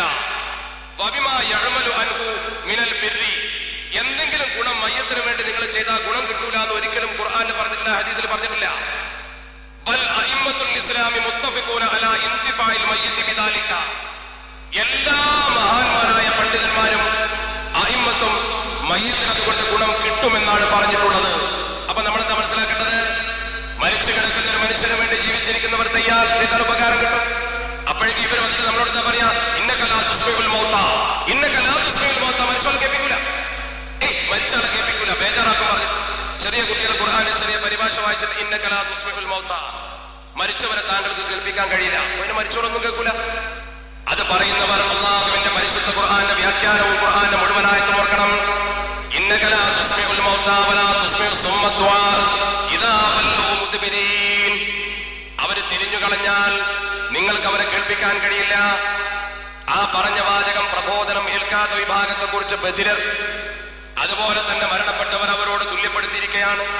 ആ ആയത്തിന്റെ നേരെ താഴത്ത് പറയുന്നുണ്ട്, വമാ അൻത ബിഹാദിൽ ഉമ്മി അൻ ളലാലതിഹിം, അന്ധത ബാധിച്ച ആളുകളെ തിരിച്ചു കൊണ്ടുവരാൻ നിങ്ങൾക്ക് കഴിയില്ല. ഇൻ തുസ്മിഉ ഇല്ലാ മൻ യുഅ്മിനു ബിആയാതിനാ ഫഹും മുസ്ലിമൂൻ, മരിച്ച ആളുകൾ കേൾക്കുമോ? കേൾക്കില്ല. മരിച്ചവർ കേൾക്കും. മരിച്ചവർ കേൾക്കുമെന്നതിന് ഏറ്റവും വലിയ തെളിവ് സലാം പറഞ്ഞ മാത്രം. ഇനിയൊക്കെ പോട്ടെ. ബദറിന്റെ രണാങ്കണം, അള്ളാഹുവിന്റെ പരിശുദ്ധ പ്രവാചകർ ശത്രുക്കളായ ആളുകളോട് പറഞ്ഞിരുന്നു, നിങ്ങൾക്ക് ഇന്നതൊക്കെ സംഭവിക്കും. സ്വഹാബത്തിനോട് പറഞ്ഞിരുന്നു, ഇന്ന ആളുകൾക്ക് ഇന്ന സ്ഥലത്ത് വീഴും, ഇന്ന ആളുകൾ ഇന്ന സ്ഥലത്ത് വീഴുമെന്ന് പടക്കളത്തിൽ നടന്നിട്ട് പ്രവാചകർ കാണിച്ചു കൊടുത്തിരുന്നു ബദറിന്റെ മുമ്പ്. അതൊക്കെ സംഭവിച്ചു. ഇസ്ലാമിന്റെ ഏറ്റവും കൂടിയ ശത്രുവായ അബൂജഹൽ ലഅനത്തുല്ലാഹിലേക്ക് മരിച്ചുപോയി. അങ്ങനെ ബദറിന്റെ രണാങ്കണത്തിൽ മുസ്ലിങ്ങൾ ജയിച്ച ശേഷം മയ്യത്തൊക്കെ ഇങ്ങനെ കൊന്നുകൂട്ടിയിട്ട് കിണറ്റിലേക്ക് കൊണ്ടുപോയിരുന്ന രംഗന്റെ ചരിത്രത്തിൽ അവിടെ വെച്ച് അള്ളാഹുവിന്റെ പരിശുദ്ധ പ്രവാചകർ പറയുന്നുണ്ട്, ഓ അംറു ബിൻ ഹിഷാം, അബൂജഹലിനെ വിളിക്കുന്നത്, അബൂജഹലിനെയും ഉത്ബത്തെയും റബീഅയെയും വിളിച്ചിട്ട് അള്ളാഹിന്റെ പരിശുദ്ധ പ്രവാചകർ മരിച്ചു കിടക്കുന്ന മയ്യത്തുകളെ നോക്കിയിട്ട് ഇങ്ങനെ പറയാം. മരിച്ചു കിടക്കുന്ന മനുഷ്യരെ നോക്കിയിട്ട് പ്രവാചകർ പറയുന്ന ഒരു വാചകന്റെ ഹദീസിൽ, ചരിത്രം പഠിച്ചവരല്ലേ നമ്മൾ, ഇന്നാ വജദ്നാ മാ വഅദനാ റബ്ബുനാ ഹഖ്ഖാ, ഞങ്ങളെ പടച്ച തമ്പുരാൻ ഞങ്ങളോട് പറഞ്ഞ വാക്ക് ഹക്കായിട്ട് പുലർന്നു കഴിഞ്ഞിരിക്കുന്നു. ഫഹൽ വജദ്തും മാ വഅദ റബ്ബുക്കും ഹഖ്ഖാ, നിങ്ങളത് തന്നത് സംഭവിച്ചിട്ടുണ്ടോ? അവിടെ മരിച്ചു കിടക്കുന്ന ഇസ്ലാമിന്റെ കൊടിയ ശത്രുക്കളായ, ഇസ്ലാമിന്റെ ബദ്ധവൈരികളായ ആ കാലഘട്ടത്തിലെ ഉത്ബത്ത് ഷൈബത്ത് പോലുള്ള ആളുകൾ ഇസ്ലാമിന്റെ ശത്രു പ്രവൃത്തിയെ കുറിച്ച് ഞാൻ വിശദീകരിക്കണ്ടല്ലോ. അബൂജഹലിനോടും ഉത്ബത്തിനോടും ഒക്കെയാണ് പ്രവാചകർ ചോദിച്ചത്. അവിടെ കൂടി സ്വഹാബത്ത് ചോദിച്ചു, അല്ലാഹുവിന്റെ പ്രവാചകരെ, ഈ മരിച്ച ആളുകളെ കേൾക്കൂ, നിങ്ങൾ എന്താ അവരോട് പറഞ്ഞിട്ട് കാര്യം? ഈ മരിച്ചവരോട് നിങ്ങൾ ഈ ചോദ്യം ചോദിച്ചിട്ട് എന്താ പ്രയോജനം എന്ന് ചോദിച്ചു. അല്ലാഹുവിന്റെ പരിശുദ്ധ പ്രവാചകർ പറഞ്ഞു, മാ അൻതും ബി അസ്മഅ ലിമാ അഖൂലു മിൻകും, ഞാൻ അവരോട് പറയുന്നത് നിങ്ങൾ കേൾക്കുന്നതിനേക്കാൾ അവർ കേൾക്കും. അവർ കേൾക്കുന്നത്ര നിങ്ങൾക്ക് കേൾക്കാൻ പറ്റൂല. ആരാ പറയുന്നത്? സാദിഖുൽ മസ്തൂഖായ അഷ്റഫുൽ ഖൽഖ് മുഹമ്മദ് മുസ്തഫ സ്വല്ലല്ലാഹു അലൈഹി വസല്ലം. പിന്നെ നമ്മൾ എന്തിനാ സംശയത്തിന് പോണ്ട കാര്യം? മരിച്ച ആളുകളെ കുറിച്ച് നമ്മളിങ്ങനെ തർക്കിച്ചടങ്ങാറാവേണ്ട കാര്യം എന്താ? ഇവിടെ ആ മഹാന്മാർക്കുള്ള പദവി നമ്മളങ്ങ് വകവെച്ചു കൊടുത്താൽ പോരെ? ഇബ്നു തൈമിയ തന്നെ ഉദ്ധരിച്ചാൽ ഇബ്നു തൈമിയ തന്നെ ഫുർഖാനിൽ പറഞ്ഞിട്ടുണ്ടല്ലോ. ഇബ്നു തൈമിയക്ക് ഒരു ഫുർഖാൻ എന്ന് പറഞ്ഞ ഗ്രന്ഥമുണ്ട്. ആ ഫുർഖാനിലാണ് പറയുന്നത് അറിയോ? അള്ളാന്റെ ഔലിയാക്കളെയും ശൈത്താന്റെ ഔലിയാക്കളെയും വേറിട്ട് കാണിക്കൽ, അള്ളാന്റെ ഔലിയാക്കളെയും ശൈത്താന്റെ ഔലിയാക്കളെയും വേറിട്ട് കാണിക്കുന്ന ഫുർഖാൻ, സത്യാസത്യ വിവേചകം. ആ ഗ്രന്ഥത്തിൽ ഇബ്നു തൈമിയ പറയുന്നു, കറാമാത്തു ഔലിയാഇല്ലാഹി ഇന്നമാ ഹസലത്ത് ബിബറകത്തി ഇത്തിബാഇ റസൂലില്ലാഹി സ്വല്ലല്ലാഹു അലൈഹി വസല്ലം ഫഹിയ ഫിൽ ഹഖീഖത്തി തദ്ഖുലു ഫീ മുഅ്ജിസാത്തിർ റസൂൽ. ഔലിയാക്കളുടെ കറാമത്ത് എന്ന് പറയുന്നത് പ്രവാചകരുമായുള്ള അടുപ്പം കൊണ്ട് കിട്ടുന്ന ഒരു കഴിവാണ്. സത്യത്തിൽ അത് പ്രവാചകന്മാരെ മുഅ്ജിസാത്ത് പോലെ തന്നെയാണ്. അപ്പൊ ഔലിയാക്കൾക്ക് കറാമത്ത് ഉണ്ടാവുന്ന ഇബ്നു തൈമിയക്ക് ഉറപ്പാ. അത് അവരെന്ത് ഔലിയാക്കൾ എന്ത് പറഞ്ഞാലും ശരി, പ്രവാചകർ പറയുന്നത് തന്നെയാണ് പറയുന്നത്. പ്രവാചകൻ എന്താണോ എന്താണ് പറഞ്ഞ വാചകം, ഫഹിയ ഫിൽ ഹഖീഖത്തി തദ്ഖുലു ഫീ മുഅ്ജിസാത്തിർ റസൂൽ. പ്രബോധനത്തിന് വേണ്ടി പ്രവാചകർ എന്ത് ചെയ്തോ ആ മുഅ്ജിസത്ത് പോലെ തന്നെയാണ് മഹാന്മാരായ ഔലിയാക്കളുടെ കറാമത്ത് എന്നാണ് ഇബ്നു തൈമിയ പറയുന്നത്. അപ്പൊ ഔലിയാക്കൾ ഇവിടെ എന്താ നടപ്പാക്കുന്നത്? ഔലിയാക്കളൊക്കെ ആലിമീങ്ങളാണ്. ആലിമീങ്ങൾ നടപ്പാക്കുന്ന എന്താ? പ്രവാചകന്മാരുടെ വിറാസത്ത്. അതെന്താ? ഇൽമ്. അപ്പൊ ഔലിയാക്കൾ ഇവിടെ സമൂഹത്തിൽ പ്രചരിപ്പിച്ചത് പ്രവാചകർ പറഞ്ഞു തന്നെയാണ്. അതുകൊണ്ടാണ് മൊഹീദ്ദീൻ ശൈഖ് തങ്ങൾ പറഞ്ഞത് വഇന്ന ജദ്ദി റസൂലുള്ളാഹി കാന യഖൂൽ അൻതൽ ഖലീഫത്തു ലീ ഫീ കുല്ലി ഖൈരി മഖൂൽ. അല്ലാഹുവിന്റെ റസൂൽ പറഞ്ഞതാണ്, നീ പറയുന്നത് അല്ലാഹുവിന്റെ പരിശുദ്ധ ദീനാണ്. അൻതൽ ഖലീഫത്തു ലീ. എന്താ തർക്കം? ഇബ്നു തൈമിയ്യ പോലും പറഞ്ഞില്ലേ, ഔലിയാക്കളുടെ ഈ കറാമത്ത് മുഅ്ജിസത്തിന് തുല്യമാണ്. മഹത്തുക്കളായ പ്രവാചകന്മാർ അത് എന്തിനു ഉപയോഗപ്പെടുത്തി? ദീനീ പ്രബോധനത്തിന്. ഇതിന്റെ ലക്ഷ്യം അതാകുന്നു. പക്ഷെ ഇവിടെ ചില ആളുകൾക്ക് വലിയ സംശയം എന്താണെന്നറിയാം? മൊഹീദ്ദീൻ ശൈഖ് തങ്ങളെ എന്ന് വിളിച്ചാൽ പുറത്തു പോകില്ല. ഇവിടെ ഈ വിളിക്കുന്ന മനുഷ്യന്റെ മനസ്സിനെ കുറിച്ച് നോക്കപ്പോട്ടെ. ഖുർആനും ഹദീസും തെളിവും ഉടമ്പടി. രാമായണം നോക്കുമ്പോൾ രാമായണത്തിലുണ്ട് വാൽമീകി മഹർഷി പറയുന്നൊരു വാചകം. വാൽമീകി മഹർഷി രാമനോട് പറയണ, രാമ മനം കൃതം കൃതം രാമ. മനസ്സിന്റെ പ്രവർത്തനമാണ് രാമ പ്രവർത്തനം. ഇന്ന ശരീരകൃതം കൃതം. ശരീരത്തിന്റെ പ്രവർത്തനം പ്രവർത്തനമല്ല, നോക്കണ്ട. ശരീരം എന്ത് ചെയ്യുന്നു നോക്കണ്ട, മനസ്സെന്ത് ചെയ്യുന്നു നോക്കോ. എന്നിട്ട് വാൽമീകി മഹർഷി ഒരു മിസാല് പറയാം. വാൽമീകി രാമനോട് പറയാം, ഏനെ ആലിംഗതയെ കാന്താൽ തേതെ ആലിംഗതയെ സുതാ. നീ നിന്റെ ഭാര്യയെ ഇങ്ങനെ കെട്ടിപ്പിടിക്കുമല്ലോ, അതിനു വേണ്ടി നീ ഉപയോഗപ്പെടുത്തുന്ന ആ കൈയുണ്ട്. ആ കൈ കൊണ്ട് തന്നെ സുതാ, നിന്റെ മകളെയും നീ ആലിംഗനം ചെയ്യുന്ന ആ കൈയുണ്ട്. മകളെ കെട്ടിപ്പിടിക്കുന്നതും ഭാര്യയെ കെട്ടിപ്പിടിക്കുന്നതും ഒരേ കൈയുണ്ടാണ്. പക്ഷെ രണ്ട് കെട്ടിപ്പിടുത്തത്തിനും ഒരു വ്യത്യാസം ഉണ്ടില്ലേ? മനസ്സിലൊരു വ്യത്യാസം. മൊഹീദ്ദീൻ ശൈഖ് തങ്ങളെ എന്ന് വിളിച്ചാൽ മൊഹീദ്ദീൻ ശൈഖ് പഠിച്ചോണാൻ നമുക്ക് വിശ്വാസം ഇല്ലല്ലോ. അള്ളാഹ് എന്ന് വിളിച്ചാലുള്ള വിശ്വാസം വേറെ തന്നെയല്ലേ? രണ്ടും രണ്ടാ. ഒന്ന് അള്ളാഹ് കൊടുത്ത കഴിവുകൊണ്ട് കാക്കാനും ഒന്ന് അള്ളാന്റെ കഴിവുകൊണ്ട് കാക്കാനും രണ്ടും വ്യത്യാസം. അപ്പൊ ഇത് രണ്ടും ഒന്ന് ഭാര്യയെ കെട്ടിപ്പിടിക്കുന്നത് തനിക്ക് വാൽമീകിയുടെ തെളിവ് മതി, ഖുർആൻ ഹദീസും വേണ്ട തന്നെ. അത്രേ ആവശ്യമുള്ളൂ. ഇത് വളരെ നിസ്സാരമായ ഒരു മനുഷ്യന് ബോധ്യപ്പെടാവുന്ന കാര്യമില്ലേ? ഈ കാര്യത്തിൽ ഇവരിൽ തന്നെ ഒരുപാട് തർക്കമുണ്ടായല്ലോ. നമ്മൾ ഈ വിഷയത്തിന് ഗൗരവം പുലർത്താൻ കാരണമെന്താ? കേരളത്തിലെ മുസ്ലിം ഉമ്മത്തിന്റെ ഇബാദത്തിൽ അവർ അഭിപ്രായ വ്യത്യാസമുണ്ട്. പ്രവാചകന്മാരെ ഇസ്മത്ത് നിഷേധിച്ച് സ്വഹാബത്തിലെ സാധാരണക്കാരെ ആക്കി തള്ളിക്കളഞ്ഞു. അതുപോലെ തന്നെ നമ്മുടെ സദാചാരങ്ങൾ മുഴുവൻ ദുരാചാരമാക്കി. ഒരുപാട് പറയാൻ ഒരു ദിവസം എന്ന് പറഞ്ഞാൽ തീരുള്ളത്. അങ്ങനെ സമൂഹത്തിൽ പുതിയ വിദ്യാർത്ഥികൾ കൊണ്ടുവന്നു. ഈ സമൂഹം ഒറ്റക്കെട്ടായി നിന്നിരുന്ന അങ്ങാടിയിൽ തറാവീഹിന്റെ റക്അത്ത് കുറക്കാൻ വേണ്ടി പള്ളി ഉണ്ടാക്കി.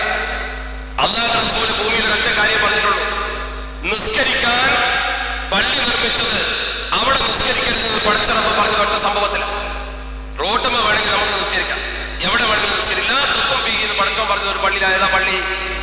മുഅ്മിനീങ്ങളിൽ ഭിന്നത ഉണ്ടാക്കാൻ വേണ്ടി നിർമ്മിച്ച പള്ളി.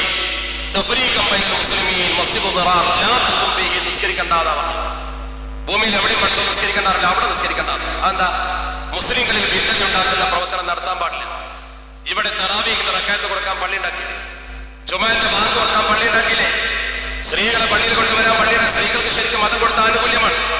അത് പറയുമ്പോൾ ഒരുപാട് വിഷയം വരുമ്പോൾ സ്ത്രീകളെ സംബന്ധിച്ചിടത്തോളം അവർക്ക് അല്ലാഹു നൽകിയ ഒരു ആനുകൂല്യമാണ്. ആനുകൂല്യം എന്ന് പറഞ്ഞാൽ എന്താ? നമുക്കൊക്കെ പള്ളിയിൽ പോയി നിസ്കരിക്കാൻ നിർബന്ധം. സൗകര്യപ്പെട്ടവർ ബാങ്ക് കേൾക്കുന്നവർ പള്ളിയിൽ തന്നെ പോകണം. സ്ത്രീകൾക്കോ പള്ളിയിൽ വരേണ്ട വീട്ടിൽ നിസ്കരിച്ചാൽ മതി. ആ വിഷയം പറയുമ്പോൾ ഒരുപാട് പറഞ്ഞ് പൂർത്തീകരിക്കേണ്ടി വരും. ആ ഭാഗത്തേക്ക് ഞാൻ പോകുന്നില്ല. ചുരുക്കത്തിൽ ഈ വിഷയത്തിലൊക്കെ ഇവർ തമ്മിലുള്ള ഭിന്നതകൾ തന്നെ നോക്കൂ നിങ്ങൾ. ബഹുഭൂരിപക്ഷം വരുന്ന സുന്നത്ത് ജമാഅത്തിന്റെ പ്രവർത്തകരെ അവർ മുശ്രിക്കാക്കിയെന്ന് മാത്രമല്ല, ലോകത്ത് ഇവർക്ക് നേതൃത്വം കൊടുത്ത ആളുകൾക്ക് പോലും എതിരാണ്. ലോകത്ത് ഇവർക്ക് നേതൃത്വം കൊടുത്ത ആളുകൾ. അപ്പൊ ഈ ഗ്രന്ഥം നിങ്ങൾ നോക്കൂ, ഗൾഫ് സലഫിസവും കേരളത്തിലെ വഹാബികളും എന്ന പുസ്തകം. ഇത് പറഞ്ഞാൽ ഒരുപാട് പറയുന്നത് ചുരുക്കി പറയാം. ഇതിൽ ഇവര് തമ്മിലുള്ള അഭിപ്രായ വ്യത്യാസങ്ങൾ പുറത്തു വന്നപ്പോൾ MI മുഹമ്മദ് സുല്ലമി എന്ന് പറയുന്ന വളരെ ശക്തമായ മുജാഹിദ് വാദക്കാരനാണ് ഈ പുസ്തകം എഴുതിയത്. അദ്ദേഹം ഇതിൽ പറയുന്ന ഒരുപാട് കാര്യങ്ങളിൽ ഏറ്റവും പ്രധാനപ്പെട്ട നോക്കൂ നിങ്ങൾ. അദ്ദേഹം പറയുന്നു, ഞാൻ വിശദീകരിച്ച ഇവര് തമ്മിലുള്ള ഈ വ്യത്യാസം നമ്മൾ മറുപടി പറയണ്ട, ഇവർ തന്നെ തമ്മിൽ പറയുന്ന വാചകം മാത്രം നോക്കിയാൽ മതി. മുഹമ്മദ് ബിൻ അബ്ദുൽ വഹാബ് അറേബ്യയിൽ വിശ്വാസ രംഗത്ത് സൃഷ്ടിച്ച പരിവർത്തനങ്ങളെ മുക്തകണ്ഠം പ്രശംസിച്ച കേരളത്തിലെ ഇസ്ലാഹി നായകർക്ക് ഒട്ടേറെ വിഷയങ്ങളിൽ ഷെയ്ഖിന്റെയും അനുചരന്മാരുടെയും പിൻഗാമികളുടെ വീക്ഷണങ്ങളെ തള്ളിക്കളയേണ്ടി വന്നിട്ടുണ്ട്. എന്നിട്ട് പറയും, ഗൾഫ് സലഫികൾ സുന്നത്തുകളായി അനുഷ്ഠിക്കുന്ന ചില കാര്യങ്ങൾ മുജാഹിദുകളായ നാം ബിദ്അത്തുകളായി കാണുന്നു. വെള്ളിയാഴ്ചയിലെ 2 ബാങ്ക്, പെരുന്നാളിന്റെ 2 ഖുതുബകൾ തുടങ്ങിയവ ഇതിന് ഉദാഹരണങ്ങളാണ്. അവർ ഹലാലുകളായി എണ്ണുന്ന പല കാര്യങ്ങളും ഇസ്ലാഹി പ്രസ്ഥാനം നിഷിദ്ധങ്ങളായും അവർ നിഷിദ്ധങ്ങളായി എണ്ണുന്ന പലതും അനുവദനീയങ്ങളായും വിധിക്കുന്നു. എന്തിനധികം പ്രബോധന രംഗത്ത് പോലും അവരുടെ മാർഗം മുജാഹിദ് പണ്ഡിതർ അംഗീകരിക്കുന്നില്ല എന്ന് കാണാവുന്നതാണ്. അപ്പൊ അബ്ദുൽ വഹാബ് ഇതൊക്കെ പ്രചരിപ്പിച്ച നാട്, ആ നാട്ടിന് പോലും മാറ്റങ്ങൾ വന്നു. അതിനേക്കാൾ ഗൗരവത്തിലാണ് ഇവരിപ്പോ സുന്നത്ത് ജമാഅത്ത് പറയുന്നത്. ഇബ്നു അബ്ദുൽ വഹാബിന്റെ പല ചിന്തകളും ഇവർക്ക് യോജിപ്പില്ല.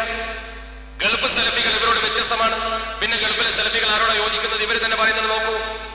കേരളത്തിലെ മുജാഹിദുകളും സമസ്തക്കാരും തമ്മിൽ തർക്കമുള്ള വിഷയങ്ങളിൽ ചിലതിൽ ഗൾഫിലെ സലഫികൾ സമസ്തക്കാരോട് യോജിക്കുന്നുണ്ട്. ഗൾഫിലെ സലഫികൾ നമ്മളോട് യോജിക്കുന്നുണ്ട്. അത്ര ആരാ പറയുന്നത്? സുന്നിയല്ല പറയുന്നത്, മുഹമ്മദ് സുല്ലമി. ഇവര് തമ്മിൽ തെറ്റിയപ്പോ പുറത്തേടിയതാ. ഇവര് തമ്മിൽ തെറ്റിയപ്പോൾ വന്നതാണ്. ഒരു കാര്യം കൂടി അദ്ദേഹം തുറന്നെഴുതുന്നു. അദ്ദേഹം എഴുതിയ സന്തോഷം. നമുക്ക് ഏതെങ്കിലും നിലക്ക് സാമ്പത്തിക സഹായം ചെയ്യുന്നവരായ ഗൾഫിലെ സമ്പന്നരുടെ വീക്ഷണങ്ങൾക്കൊത്ത് നാമും ചിന്തിക്കണം. അവരുടെ പാദരക്ഷകൾക്കൊത്ത് നമ്മുടെ കാലുകൾ മുറിക്കണം. അവർ ആദർശ വ്യതിയാനം ആരോപിക്കുന്ന മുജാഹിദ് പ്രവർത്തകരും പണ്ഡിതരും ആദർശത്തിൽ നിന്ന് വ്യതിചലിച്ചതായി നമ്മൾ സമ്മതിക്കണം. ഇതാണ് കഴിഞ്ഞ 2 വർഷങ്ങളായി കേരളത്തിലെ ആദർശ വ്യതിയാന ആരോപകൾ തങ്ങൾ സംഘടിപ്പിച്ച വിഭാഗീയ യോഗങ്ങളിലും മറ്റും പ്രസംഗിച്ചത്. എന്നിട്ട് തുടരുന്നു. മദ്ഹബിനെ കുറിച്ച് ഇവരുടെ കാഴ്ചപ്പാട് നോക്കൂ നിങ്ങൾ. ഇദ്ദേഹം പറയുന്ന വാചകം വിശാലമായി പറയാനുണ്ട്. അന്ധമായ തഖ്ലീദിനെതിരെ ശബ്ദമായി ശബ്ദിച്ചിരുന്ന ഈജിപ്തിലെ നവോത്ഥാന നായകരുടെ മാർഗമാണ് കേരളത്തിൽ ഇസ്ലാഹി പ്രസ്ഥാനം പൊതുവെ പിന്തുടർന്നത്.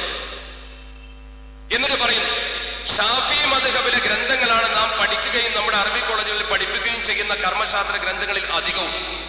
നമ്മുടെ നിദാനശാസ്ത്ര ഗ്രന്ഥങ്ങളുടെ സ്ഥിതിയും അത് തന്നെ. മദ്ഹബിനെ തള്ളിക്കളയും. എന്നിട്ട് അതിന് ശേഷം എന്ത് ചെയ്യുന്നു? മദ്ഹബിന്റെ ഗ്രന്ഥങ്ങൾ പഠിപ്പിക്കുകയും ചെയ്യും. ഇവരുടെ തൗഹീദുള്ള വൈരുദ്ധ്യമാണ് എം.ഐ. മുഹമ്മദ് സുല്ലമി തന്റെ ഗ്രന്ഥത്തിൽ എടുത്തുദ്ധരിക്കുന്നത്. മാത്രമല്ല, ജമാലുദ്ദീൻ അഫ്ഗാനിയെ കുറിച്ചുള്ളവരുടെ കാഴ്ചപ്പാട് നോക്കൂ നിങ്ങൾ.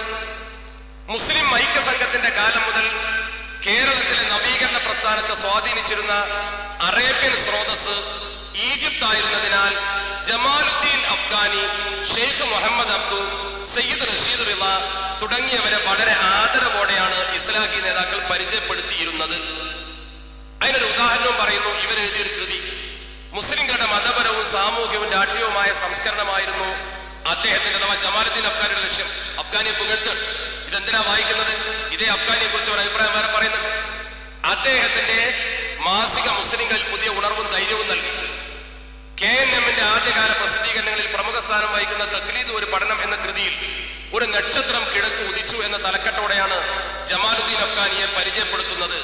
എന്നിട്ട് പറയുന്നു, ഇതേ ജമാലുദ്ദീൻ അഫ്ഗാനിയെ കുറിച്ച് ഇവരെഴുതുന്നു, എന്നാൽ ജമാലുദ്ദീൻ അഫ്ഗാനിയെ വാഴ്ത്തുന്ന ഒരൊറ്റ സലഫിയെയും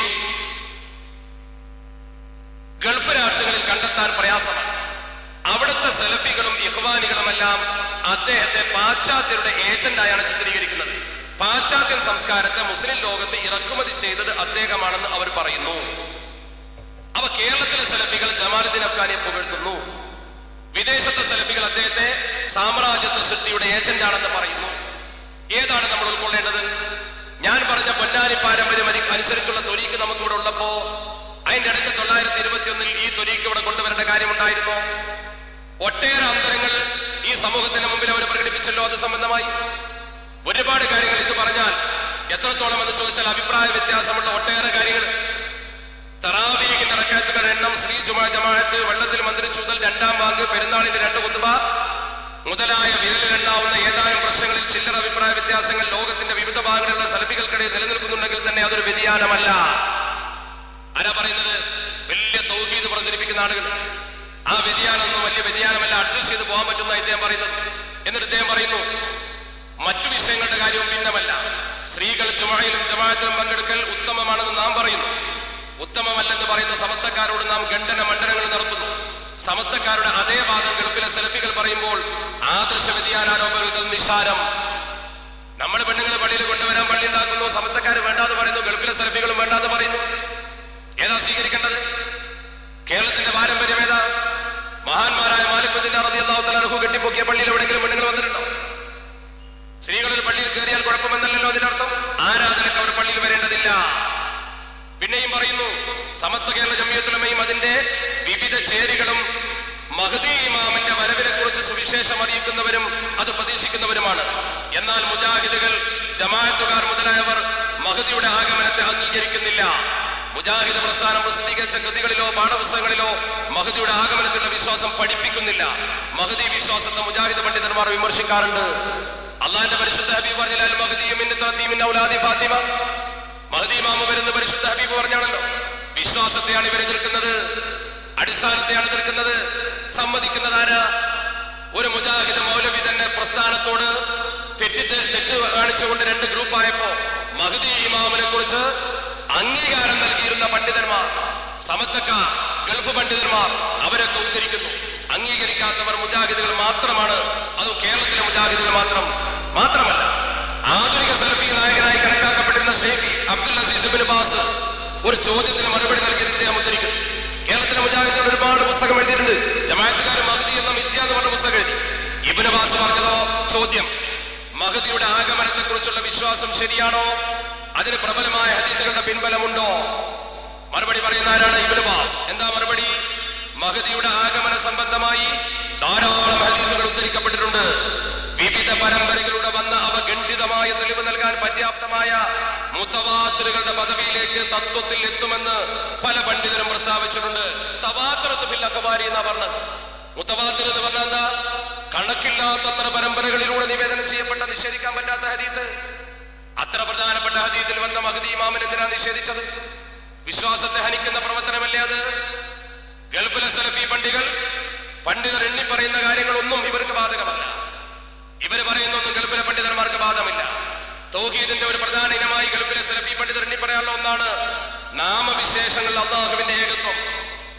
അതാണ് പൊളിക്കൽ ഇവർ യോഗം ചേർന്നുകൊണ്ട് തൗഹീദ് നമുക്ക് ശരിക്കും പഠിപ്പിക്കാൻ കഴിഞ്ഞിട്ടില്ല എന്ന് വിലയിരുത്തിയത്. അത് നിങ്ങൾ പത്രത്തിൽ വായിച്ചതാണ്. ഞാൻ അതിനെ കുറിച്ച് കൂടുതൽ പറയുന്നില്ല. മാത്രമല്ല, ഏറ്റവും രസകരമായ അവസ്ഥ നോക്കൂ നിങ്ങൾ. വളരെ രസകരമായ സംഭവം. നമ്മുടെ നാട്ടിലൊക്കെ വന്ന് കളിയാക്കണെന്താ? തമാശയ്ക്ക് വേണ്ടി ഒരു പ്രസംഗിക്കാരെന്താണ്? പരിഹസിച്ചുകൊണ്ട് പിശാചുക്കൾ മനുഷ്യരെ അവിശ്വാസത്തിലേക്കും ദുർമാർഗത്തിലേക്കും നയിക്കാൻ അനവരതം ശ്രമിക്കുന്നു. മുസ്ലിങ്ങൾ അഭിപ്രായ വ്യത്യാസമെന്നെ യോജിക്കുന്ന കാര്യങ്ങളാണ് ഇതെല്ലാം. എന്നാൽ പിശാച് മനുഷ്യന്റെ ബോധമണ്ഡലത്തെ കീഴടക്കുകയും അവന്റെ ശരീരത്തിന്റെയും മനസ്സിന്റെയും നിയന്ത്രണം ചിലപ്പോൾ ഏറ്റെടുക്കുകയും ചെയ്യുമെന്ന് കേരളത്തിലെ സമത്വക്കാരെപ്പോലുള്ളവർ മാത്രമാണ് വിശ്വസിക്കുന്നത്. അതിന് അവർ പിശാച് ബാധ, ജിന്ന് ബാധ എന്നൊക്കെ നാമങ്ങളും നൽകുന്നു. എന്നിട്ട് പറയുന്നു, കേരളത്തിലെ മുജാഹിദുകളും ജമാഅത്തുകാരും പൊതുവെ ഇതെല്ലാം അന്ധവിശ്വാസമായി കണക്കാക്കുന്നു. ഇതിനെ ഹിസ്റ്റീരിയ എന്നോ മാനസിക വിഭ്രാന്തി എന്നാണോ പുരോഗമന പ്രവർത്തകർ പറയുന്നത്. എന്നാൽ ചരിത്രത്തിൽ ഏറ്റവും അത്ഭുതകരമായ സംഭവമാണിത്. ഇബ്നു ബാസ് ഉദ്ധരിച്ചുകൊണ്ട് ഇവർ പറയുന്നത് നോക്കൂ. ഷെയ്ഖ് ഇബ്നു ബാസ് വളരെ വ്യക്തമായി മറുപടി പറയും. അള്ളാഹുവിന്റെ ഗ്രന്ഥവും നബിചര്യവും പണ്ഡിതരുടെ ഇജ്മാഉം ജിന്ന് ബാധയെ അംഗീകരിക്കുന്നു. എന്നിട്ട് എങ്ങനെയാണ് ഒരു പണ്ഡിതനായി അറിയപ്പെടുന്നവൻ അത് നിഷേധിക്കുന്നത്? അതും ഒരു തെളിവുമില്ലാതെ അഹ്ലുസുന്നത്ത് വിരോധികളായ വിദ്അത്തുകാരെയാണ് അദ്ദേഹം വാസ്തവത്തിൽ അനുകരിക്കുന്നത്. ഇബ്നു ബാസ് ഉദ്ധരിച്ചുകൊണ്ടാണ് പറയുന്നത്. ഇബ്നു ബാസ് അംഗീകരിച്ചു എന്ന് പറയുന്നു വളരെ വ്യക്തമായി. 1987 ഏപ്രിൽ മാസത്തിൽ സൗദി പത്രങ്ങളിലെല്ലാം പ്രാധാന്യത്തോടെ വാർത്ത അച്ചടിച്ചു വന്നു. സൗദി യുവതിയിൽ അധിനിവേശിച്ചിരുന്ന ബുദ്ധമതക്കാരനും ഇന്ത്യൻ വംശജനുമായ ഒരു ജിന്നിന്റെ ഇസ്ലാമിക ആശ്ലേഷത്തെ കുറിച്ചായിരുന്നു അത്. ജിന്നുബാധയ്ക്ക് ചികിത്സ നടത്തുകയും ജിന്നുകളുമായി സംഭാഷണം നടത്തുകയും ജിന്നുകളെ ഇറക്കുകയും ചെയ്യുന്ന പല ഷെയ്ഖന്മാരും സൗദി അറേബ്യയിലുണ്ട്. അവരിൽ പേര് കേട്ട ഒരാളാണ് റിയാദിലെ അബ്ദുല്ലാഹ് ഇബ്നു മുശ്രിഫ് അൽ അംരി. അദ്ദേഹത്തിന്റെ അടുക്കലാണ് ജിന്നുബാധയുള്ള യുവതിയെ ആദ്യം കൊണ്ടുപോയത്. ജിന്നുമായി സംസാരിച്ച അദ്ദേഹം പിന്നീട് ജിന്നുബാധയുള്ള സ്ത്രീയോടൊപ്പം പ്രമുഖ പണ്ഡിതനായ ഷെയ്ഖ് ഇബ്നു ബാസ് റളിയല്ലാഹു അൻഹുവിന്റെ വാചകം റാന്ന് വരട്ടത് സന്നിധിയിലെത്തി. അവിടെ വെച്ച് ജിന്ന് മുസ്ലിമാവുകയും ഷെയ്ഖ് ഇബ്നു ബാസ് അവരുടെ നിർദ്ദേശാനുസരണം സ്ത്രീയെ വിട്ടു പോവുകയും ചെയ്തു അത്രേ. വാർത്ത കേൾക്കേണ്ട താമസം ഷെയ്ഖ് അലി തൊൻതാവിയെ വിമർശിച്ചുകൊണ്ട് പ്രസ്താവന ഇറക്കി. എന്നിട്ട് നോക്കൂ, എന്നിട്ട് പറയുന്നു, റിയാദിൽ താമസിക്കുന്ന ഒരു മുസ്ലിം സ്ത്രീയെ ബാധിച്ചിരുന്ന ജിന്ന് എന്റെ അടുക്കൽ വന്ന് ഇസ്ലാം സ്വീകരിച്ച വാർത്ത കഴിഞ്ഞ ഷഅബാനിൽ ഒട്ടേറെ ദിനപത്രങ്ങളിൽ പ്രസിദ്ധീകരിച്ചിരുന്നു. ഇതാരാ പറയുന്നത്? അന്ന് തന്നെ സൗദി പത്രങ്ങൾ പ്രസിദ്ധീകരിച്ച വാർത്തയെ ഉദ്ധരിച്ചുകൊണ്ട് ദാറുൽ ഇഫ്ത അത് ഒരു ലഘുകൃതിയും മറ്റു ഗ്രന്ഥങ്ങളുടെ കൂടെയും പ്രസിദ്ധീകരിച്ചിട്ടുണ്ട്. ഗൾഫ് സലഫികൾക്ക് ജിന്നുബാധയുള്ള സമീപനം വ്യക്തമാക്കുവാൻ വേണ്ടി ആ കൃതിയിലെ പ്രധാനപ്പെട്ട ഭാഗങ്ങൾ ഉദ്ധരിക്കട്ടെ എന്ന് പറഞ്ഞുകൊണ്ടാണ് പറയുന്നത്. സമയദൈർഘ്യം ഭയന്നുകൊണ്ട് ഞാൻ ചുരുക്കുകയാണ്. അങ്ങനെ ജിന്നുബാധയുടെ യാഥാർത്ഥ്യം എന്ന് പറഞ്ഞുകൊണ്ടുള്ള ഒരു പുസ്തകമാണ് അവർ ഇറക്കിയത്. ആ പുസ്തകത്തിൽ ജിന്നുബാധ ഉണ്ടാകുമെന്ന് സമ്മതിക്കുന്നു, ഇബ്നു ബാസിനെയും ഉദ്ധരിക്കുന്നു. അപ്പോൾ ജിന്നുബാധയുടെ വിഷയത്തിൽ ഗൾഫ് പണ്ഡിതന്മാർ കേരള പണ്ഡിതന്മാർക്ക് ഭിന്ന വീക്ഷണമാണ്. പിശാചുണ്ടെന്ന് അവർ അംഗീകരിക്കുന്നു, മനുഷ്യരെ ബാധിക്കുമെന്ന് അംഗീകരിക്കുന്നു. ഈ വിഷയത്തിൽ കേരളത്തിലെ മുസ്ലിങ്ങൾക്ക് തർക്കമുണ്ടാക്കിയ ആളുകൾ ഈ ഒരൊറ്റ പുസ്തകം വാങ്ങി വായിച്ച MI മുഹമ്മദ് സുല്ലമി എഴുതിയ പുസ്തകത്തിൽ ജിന്നുബാധയെക്കുറിച്ചും പിശാചബാധയെക്കുറിച്ചും വിശദമായി പറയും. നിരന്തരമായി വായിക്കുമ്പോൾ നിങ്ങൾക്ക് പ്രയാസമുണ്ടാകുമെന്നത് കൊണ്ടാണ് ഞാൻ വായിക്കാത്തത്. അതുപോലെ തന്നെ ഒരുപാട് മന്ത്രത്തെ കുറിച്ച് അംഗീകരിച്ചുകൊണ്ട് പറയുന്നു. മന്ത്രത്തെ അംഗീകരിച്ച ഗൾഫിലെ സലഫി പണ്ഡിതന്മാരെ ഉദ്ധരിക്കുന്നുണ്ട്. സ്ത്രീകൾ ചുമഴക്ക് വരുന്നതിനെ കുറിച്ച് അവരുടെ വിരോധത്തെ കുറിച്ച് പറയുന്നുണ്ട്. ചുരുക്കത്തിൽ കേരളത്തിലെ പണ്ഡിതന്മാർ സുന്നികൾക്കെതിരെ എന്തൊക്കെ ആരോപിക്കുന്നുവോ, സുന്നികൾക്കെതിരെ കേരളത്തിലെ പണ്ഡിത വേഷം ധരിച്ച ഇസ്ലാഹി പ്രസ്ഥാനക്കാർ എന്തൊക്കെ പറയുന്നുവോ ആ പറയുന്നതിന് മുഴുവൻ MI മുഹമ്മദ് സുല്ലമി തന്നെ ഖണ്ഡിക്കുന്നുണ്ട്. അവര് തന്നെ പരസ്പരം മറുപടി പറയട്ടെ. പിന്നെന്തിനാ നമ്മൾ പറയുന്നത്? പിന്നെ നമ്മൾ പറയേണ്ട കാര്യമില്ലല്ലോ. എനിക്ക് വളരെ പ്രധാനത്തോടു കൂടി ഒന്ന് രണ്ട് കാര്യമാണ് പറയാനുള്ളത്. സമയം ദീർഘിക്കുന്നത് ഞാൻ മനസ്സിലാക്കുന്നു. ക്രോഡീകരിച്ച് പറയാൻ ഒരുപാട് സമയം ഇനിയുമാണ്. ചുരുക്കി ഒന്ന് രണ്ട് കാര്യങ്ങൾ ഞാൻ സൂചിപ്പിക്കാൻ ആഗ്രഹിക്കുക. എന്റെ പ്രിയപ്പെട്ട സഹപ്രവർത്തകർ ഓർക്കണം, അള്ളാഹുവിന്റെ പരിശുദ്ധ ദീൻ നമുക്ക് പഠിപ്പിച്ചു തന്ന ഏറ്റവും പ്രധാനപ്പെട്ട ഒരു കാര്യം ആദരവ് മഹാന്മാർക്ക് നൽകുക എന്നതാണ്. അപ്പൊ നിങ്ങൾ നോക്കൂ, ഉദാഹരണമായി നമ്മളൊക്കെ പരിശുദ്ധമായ ഹജ്ജിന് ചെല്ലും. ഹജ്ജിന് ചെന്നാൽ നമ്മൾ ചെയ്യേണ്ട കാര്യം എന്താണ്? നമ്മുടെ സഫ മറുവക്കടയിൽ സഞ്ചരിക്കണം. 375 മീറ്റർ സഫക്കും മറുവക്കും ഇടയിൽ നമ്മൾ നടക്കണല്ലോ. എന്തിനാ നടക്കുന്നത്? ഹാജറ ബീവി റളിയല്ലാഹു തആല ഒന്ന് നടന്നു, അത്രയല്ലേ ഉള്ളൂ. നിങ്ങൾ അവിടെ ചെന്നിട്ട് ആ പ്രദേശത്ത് നടക്കാതെ ദിക്ർ ചൊല്ലിയാ കൂലി കിട്ടൂലല്ലോ, ശരിയാവില്ലല്ലോ. നടക്കുമ്പോ ചൊല്ലാനുള്ള ദിക്റുണ്ട്, ചൊല്ലിയിട്ട് നടക്കണം, അല്ലെങ്കിൽ നടന്നുകൊണ്ട് ചൊല്ലണം. കേവലം നടന്നാൽ തന്നെ പ്രതിഫലമായി നിങ്ങളുടെ ഉംറ ശരിയായി, ഹജ്ജ് ശരിയായി. അതേ സമയത്ത് നിങ്ങൾ നടക്കാതെ ആ ദിക്റൊക്കെ ഒന്ന് ചൊല്ലിയാലോ പ്രയോജനമുണ്ടോ? ഒരു പ്രയോജനവുമില്ല. എന്താ ഇത് സൂചിപ്പിക്കുന്നത്? ഹാജറ ബീവി നടന്നോ, നമ്മൾ നടക്കണം. നമ്മുടെ സൈലന്റ് വാലിയോളം മനോഹാരിതയില്ലല്ലോ സഫക്ക്, നമ്മുടെ ഹിമാലയത്തോളം പ്രൗഢിയില്ലല്ലോ മർവക്ക്. പിന്നെ എന്തേ ആ രണ്ട് കുന്നിന് പ്രത്യേകത? ഇന്ന സഫാ വൽ മർവത മിൻ ശആഇരില്ലാഹ്, അല്ലാഹുവിന്റെ ശിആറിൽപ്പെട്ടതാണ് അത് രണ്ടും. എന്തേ ശിആറായി? പ്രവാചകന്മാരെ ചരിത്രമുണ്ട്. മഹദി അവിടെ ഓടി, ഒരു പെണ്ണ് ഓടിയതിന് ലോകത്തെ മുസ്ലിം മുഴുവൻ ഓടണം കാലാക്കാൻ. എന്താണ് ഇതിനർത്ഥം? മഹാന്മാരെ ആദരിക്കാൻ അല്ലാഹ് പറഞ്ഞാൽ കേൾക്കാനേ പറ്റുള്ളൂ. അതല്ലേ വ്യക്തികൾക്ക് പ്രത്യേകത, സ്ഥലത്തിന് പ്രത്യേകത. വെള്ളിയാഴ്ചക്ക് പ്രത്യേകത ഉണ്ടല്ലോ, ജുമാന്റെ പ്രത്യേകത അല്ല. ഫീഹി ഖുലിക ആദമു, ആദം നബി തങ്ങളെ പഠിച്ചു എന്നുള്ള പ്രത്യേകത. തിങ്കളാഴ്ച നോമ്പ് വെച്ച പ്രത്യേകത എന്താ? അന്ന് അള്ളാഹുവിന്റെ പരിശുദ്ധ പ്രവാചകർ ഫീഹി വിളിച്ചു എന്ന് പറഞ്ഞ് ഞാനന്ന് ജനിച്ചു. അറഫയിൽ പോയി നിങ്ങൾ പ്രാർത്ഥിച്ച പ്രത്യേകത ഉണ്ടല്ലോ. ഇപ്പൊ അറഫയിൽ പോയി നിന്നിട്ട് വല്ല കാര്യമുണ്ടല്ല. ദുൽഹജ്ജ് 9 ദുഹറിന്റെ ശേഷം നിങ്ങൾ അവിടെ നിന്ന് പഠിച്ച റബ്ബിനോട് പ്രാർത്ഥിച്ചാൽ പഠിച്ച റബ്ബ് കേൾക്കും. രാവ് പകുതിയായ ശേഷം അള്ളാഹിനോട് പ്രാർത്ഥിച്ചാൽ കേൾക്കും. ദുൽഹജ്ജ് 9 രാവ് പകുതിയായിട്ടൊക്കെ പഠിച്ചോട് ഒന്നല്ലേ. പക്ഷെ സ്ഥലത്തിനും സമയത്തിനും വ്യത്യാസമുണ്ട്. എന്നതുപോലെ മഹാന്മാരെ മുൻനിർത്തി പ്രാർത്ഥിച്ച പ്രത്യേകത ഉണ്ട്. സ്ഥലത്തിനും സമയത്തിനും ആളുകൾക്കൊക്കെ വ്യത്യാസമുണ്ട്.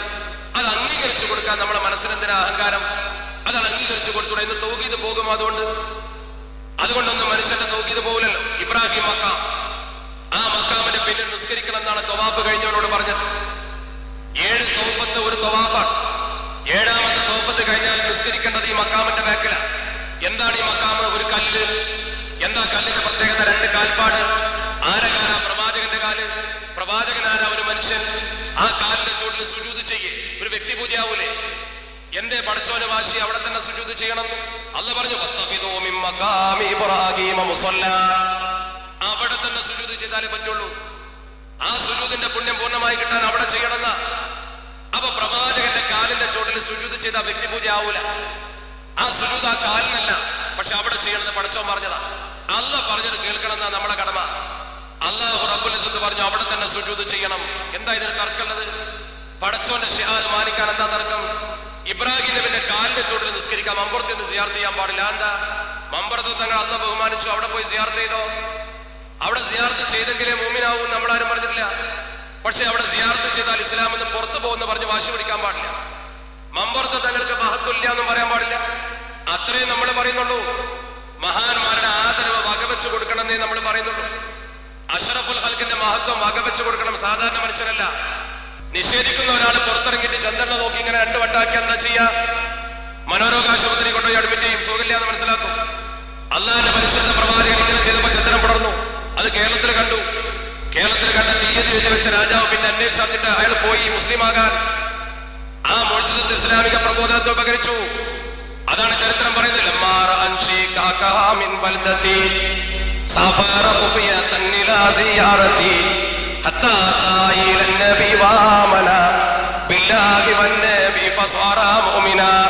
അങ്ങനെ ആ ചേരമാൻ പെരുമാൾ മുസ്ലിമായി വന്നത്. അപ്പൊ കറാമത്തും മുഅ്ജിസത്തും ഒക്കെ ഇസ്ലാമിന്റെ പ്രബോധനത്തിന് ഉപകാരപ്പെട്ടത്. ഹാജാ മുഈനുദ്ദീൻ ചിസ്തി അജ്മീരി തങ്ങളുടെ മുഖത്ത് നോക്കിയിട്ട് കൗമ മുസ്ലിമായിട്ടുണ്ട്. ഔസുല്ലാഹ് ജനങ്ങളെ തൗഹീദിലേക്കാണ് ക്ഷണിച്ചത്. ഒരല്ലാഹുവിന്റെ മഹാനും ജനങ്ങളെ തെറ്റിന്റെ പാതയിലേക്ക് ക്ഷണിച്ചിട്ടില്ല. ഏതെങ്കിലും കബറിങ്ങ ചെന്ന ആൾക്കാരെ സുജൂദ് ചെയ്യുന്നുവെങ്കിൽ അവനെ നമ്മൾ തിരുത്തണം. അനാചാരങ്ങൾ നമുക്ക് ഒന്നിച്ചു നിർത്തിക്കൂടെ?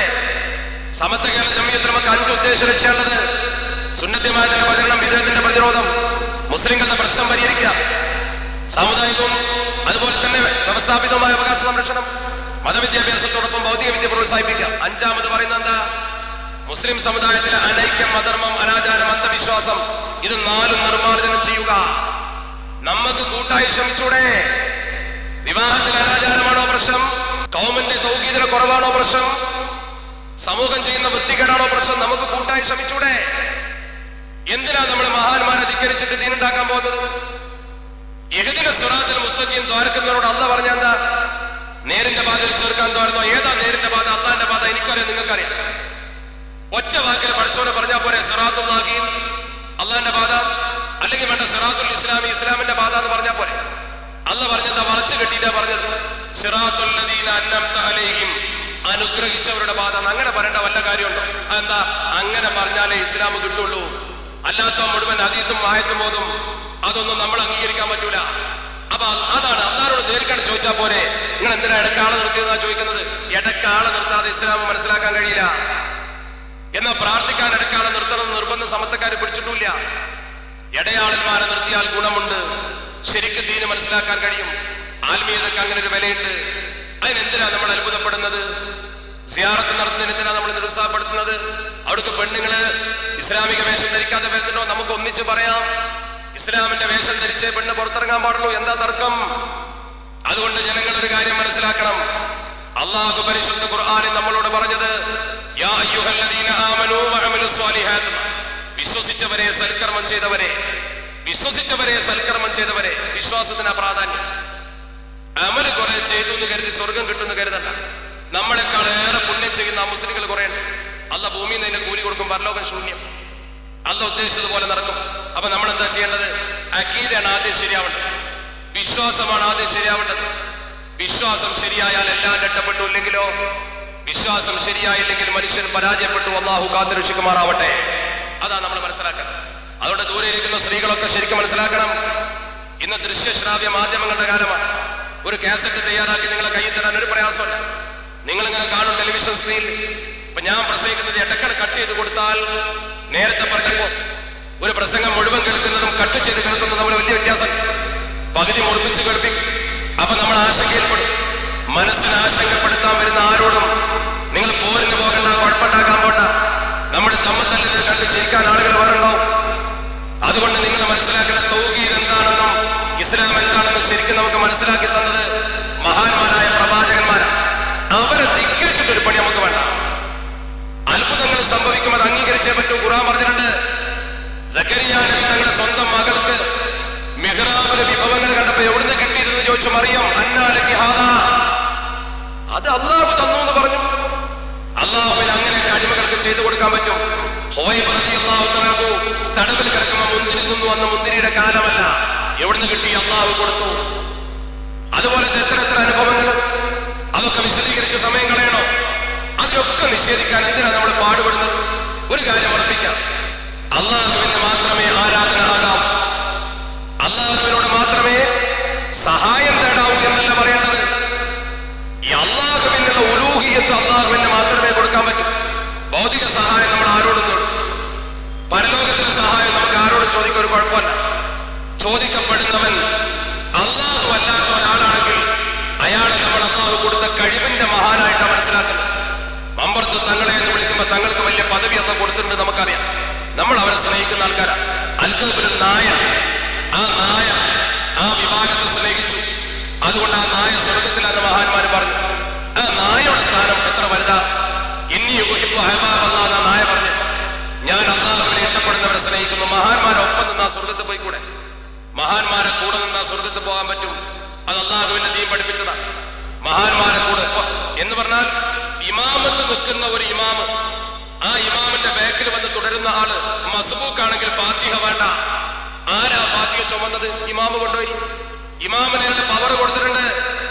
നമ്മളെ സ്വർഗത്തിൽ കടത്താൻ ചില മഹത്തുക്കൾക്ക് പഠിച്ചവരോട് ശുപാർശ ചെയ്യാൻ പറ്റും. സ്വർഗത്ത് പോകാനുള്ള ഏർപ്പാട് നിസ്കാരം. മസ്ബൂക്കിന് ഫാത്തിഹ വേണ്ട, ഫാത്തിഹ ഒരു അറഫ് തെറ്റിയാൽ നിസ്കാരം ശരിയാവില്ല. അങ്ങനത്തെ മനുഷ്യന് ഫാത്തിഹ പകുതി ഓതുള്ളൂ. റുക്കൂക്ക് ഇമാമിന് പോകുമ്പോൾ ഒപ്പം പോവാ, ഫാത്തിഹ മതി.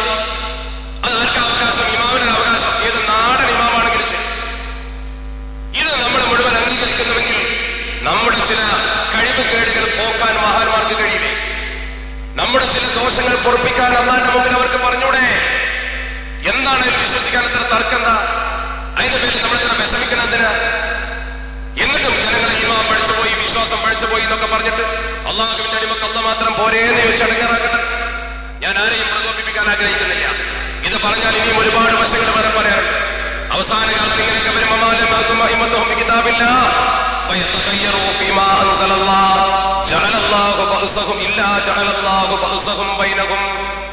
അള്ളാഹു ഇറക്കിയ പരിശുദ്ധതയില്ല വാനാന്റെ ഇഷ്ടം പോലെ ഓരോരുത്തർ ആയത്തിന് അർത്ഥം പറയാൻ തിരിഞ്ഞാൽ തമ്മിലടി ഉണ്ടാവില്ല.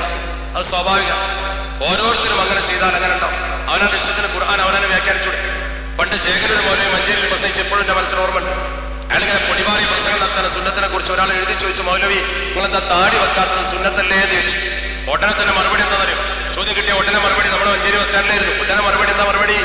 അള്ളാഹു പരിശുദ്ധ ഖുർആനിൽ പറഞ്ഞ ലഖദ് ഖലഖൽ ഇൻസാന ഫീ അഹ്സനി തഖ്വീം, നല്ല കോലത്തിൽ മനുഷ്യനെ ഞാൻ പഠിച്ചു. ആ മുഖത്ത് താടി മുളപ്പിച്ച് നിരപ്പാക്കാൻ ആരാ പറഞ്ഞതെന്ന് ചോദിച്ചു. മറുപടിയല്ലേ? അള്ളാഹിന്റെ പരിശുദ്ധ ഖുർആനാണ് പറഞ്ഞത്. ഖുർആൻ എടുത്ത് തിരിച്ചുകൊണ്ട് ഓരോരുത്തർക്കും ഓരോ വ്യാഖ്യാനം നടത്താൻ പറ്റും. മഹാന്മാർ അതിന് കൊടുത്തൊരു വ്യാഖ്യാനം സുമ്മ ഇന്ന അലൈനാ ബയാന. അതേ നമ്മൾ പറയുന്നുള്ളൂ. അന്ന് പറഞ്ഞതുപോലെ നമ്മൾ വ്യാഖ്യാനിക്കണം. അത് പ്രവാചകർക്ക് അറിയൂ. അഷ്റഫുൽ ഖൽഖ് മുഹമ്മദ് മുസ്തഫ സ്വല്ലല്ലാഹു അലൈഹി വസല്ലം. അതുകൊണ്ട് കാലഘട്ടം ദുഷിക്കുകയാണ്. അവസാന കാലത്തൊരു സമൂഹം വരും. ആ സമൂഹം അംറും ബിൽ മഅറൂഫ് നടത്താൻ മടിക്കും. അവരവരുടെ സ്വത്വത്തിലേക്ക് ചുരുങ്ങും. അള്ളാഹുവിന്റെ പരിശുദ്ധ പ്രവാചകർ പറഞ്ഞു, ഇദാ റഅയ്തുൽ മുൻകറ മഅറൂഫൻ വൽ മഅറൂഫ മുൻകറ. നന്മയെ തിന്മയാക്കുകയും തിന്മയെ നന്മയാക്കുകയും ചെയ്യുന്ന കാലം വന്നാൽ, ഇന്നിപ്പോ നന്മയെ തിന്മയാക്കുന്നു. പള്ളിയിൽ ഇരുന്നിട്ട് അസ്ലഹല്ലാഹു ഉമൂറൽ മുഅ്മിനീൻ എന്ന് പറഞ്ഞാൽ തെറ്റ്. അതിനെ തിന്മയാക്കി അല്ലാഹുവിന്റെ റസൂൽ സ്വഹാബത്തോ പെണ്ണുങ്ങളെ വിളിക്കാത്ത പള്ളിയിലേക്ക് ഇവരെ വിളിച്ചു. അത് ഗുണം. ഇദാ റഅയ്തുൽ മുൻകറ മഅറൂഫൻ വൽ മഅറൂഫ മുൻകറ. കാലം ദുഷിച്ചുകൊണ്ടിരിക്കുന്നു. ഈമാൻ കാത്തു സൂക്ഷിക്കാൻ കുറച്ച് പ്രയാസമുണ്ടാകും. അവർക്ക് വലിയ പ്രബോധന സംവിധാനം ഉണ്ടാകും. ആ പ്രബോധന സംവിധാനത്തിൽ അവർ പതറിപ്പോകരുത്. സത്യം മനസ്സിലാക്കുക. നമ്മുടെ ആലിമീങ്ങളുടെ പ്രഭാഷണങ്ങൾ തുറന്നു വരാനുണ്ട്. ഞാൻ സൂചന നൽകിയെന്ന് മാത്രം. അതുകൊണ്ട് ഈ കൂടി നിൽക്കുന്ന മുഴുവൻ മുഅ്മിനീങ്ങളോടും മുഅ്മിനാത്തുകളോടും വിനയത്തിന്റെ താഴ്ന്ന വഴി നിന്നുകൊണ്ട് എനിക്ക് അഭ്യർത്ഥിക്കാനുള്ളത്, സമത്വ കേരള ജംഇയ്യത്തുൽ ഉലമയാണ് നമുക്ക് വഴികാട്ടിയത്. റഈസുൽ മുഹഖഖീൻ കണ്ണിയത്ത് ഉസ്താദും ശംസുൽ ഉലമായും അവർ പഴിച്ചു പോയി നമുക്ക് വിശ്വസിക്കാൻ പറ്റുമോ? ബാപ്പയ്ക്ക് തങ്ങൾ പഴിച്ചു പോയി നമുക്ക് പറയാൻ പറ്റുമോ? മമ്പുറത്ത് തങ്ങൾ പഴിച്ചു നമുക്ക് വിശ്വസിക്കാൻ പറ്റുമോ? പൂക്കോയെ തങ്ങൾ പഴിച്ചു നിങ്ങൾക്ക് പറയാൻ പറ്റുമോ? നമ്മുടെ മുമ്പിൽ ജീവിച്ച ആ മഹത്തുക്കളൊക്കെ ചെയ്ത പണിയുള്ളത്. മഹാനായ സൈനുദ്ദീൻ മഖ്ദൂം തങ്ങൾ നരകത്തിൽ പോയി എന്ന് പറയാൻ പറ്റും? മൗലിദ് ഓദിച്ചു. ഈ മഹത്തുക്കളൊക്കെ തെറ്റിച്ചത് നമുക്ക് എങ്ങനെ അംഗീകരിക്കാൻ പറ്റും? നിങ്ങൾ ആലോചിച്ച് നോക്കും. നബിദിനം കഴിച്ച എത്ര മഹാന്മാരെ നമ്മുടെ ആപ്പപ്പാപ്പന്മാർ മരിച്ചുപോയി. അവരൊക്കെ തെറ്റ് ചെയ്തു നമ്മൾ അംഗീകരിക്കാൻ പറ്റും? അവരെ മനസ്സിൽ അല്ലാഹുവിന്റെ ഉലൂഹിയത്തിന് വല്ല പങ്കു ചേർത്തിരുന്നവര്. അവർ റസൂലുള്ളാഹിനെ വിളിച്ചപ്പോ യാ ഓത്തു യാ മുഹിദ്ദീൻ എന്ന് പറഞ്ഞപ്പോ മുഹിദ്ദീൻ ഷേഖ് പഠിച്ചോണെന്ന് അവർ കരുതിയിരുന്നു. എന്തിനാ വെറുതെ ഇല്ലാത്ത കാര്യം പറഞ്ഞ് മനുഷ്യരുടെ അടിയിൽ അടങ്ങാറുണ്ടാക്കേണ്ട കാര്യം? അങ്ങനെ മനുഷ്യന്മാരെ മരിച്ചു പോയാൽ മുഴുവൻ കാഫിറാക്കിയിട്ട് എങ്ങോട്ടാണ് നമ്മൾ പോണത്? ഈ അവസാന കാലത്ത് ആളുകൾ പൂർവീകരെ ശപിക്കുമെന്നല്ലേ അഷ്റഫുൽ ഖൽഖ് മുഹമ്മദ് മുസ്തഫ സ്വല്ലല്ലാഹു അലൈഹി വസല്ലം തങ്ങൾ പറഞ്ഞത്. അതുകൊണ്ട് നമ്മുടെ കുട്ടികളെങ്കിലും അതിൽ പെട്ടുപോകാതിരിക്കാൻ നിങ്ങളൊന്ന് ശ്രദ്ധിക്കണമെന്ന് മാത്രമേ ഞാൻ പറയുന്നുള്ളൂ.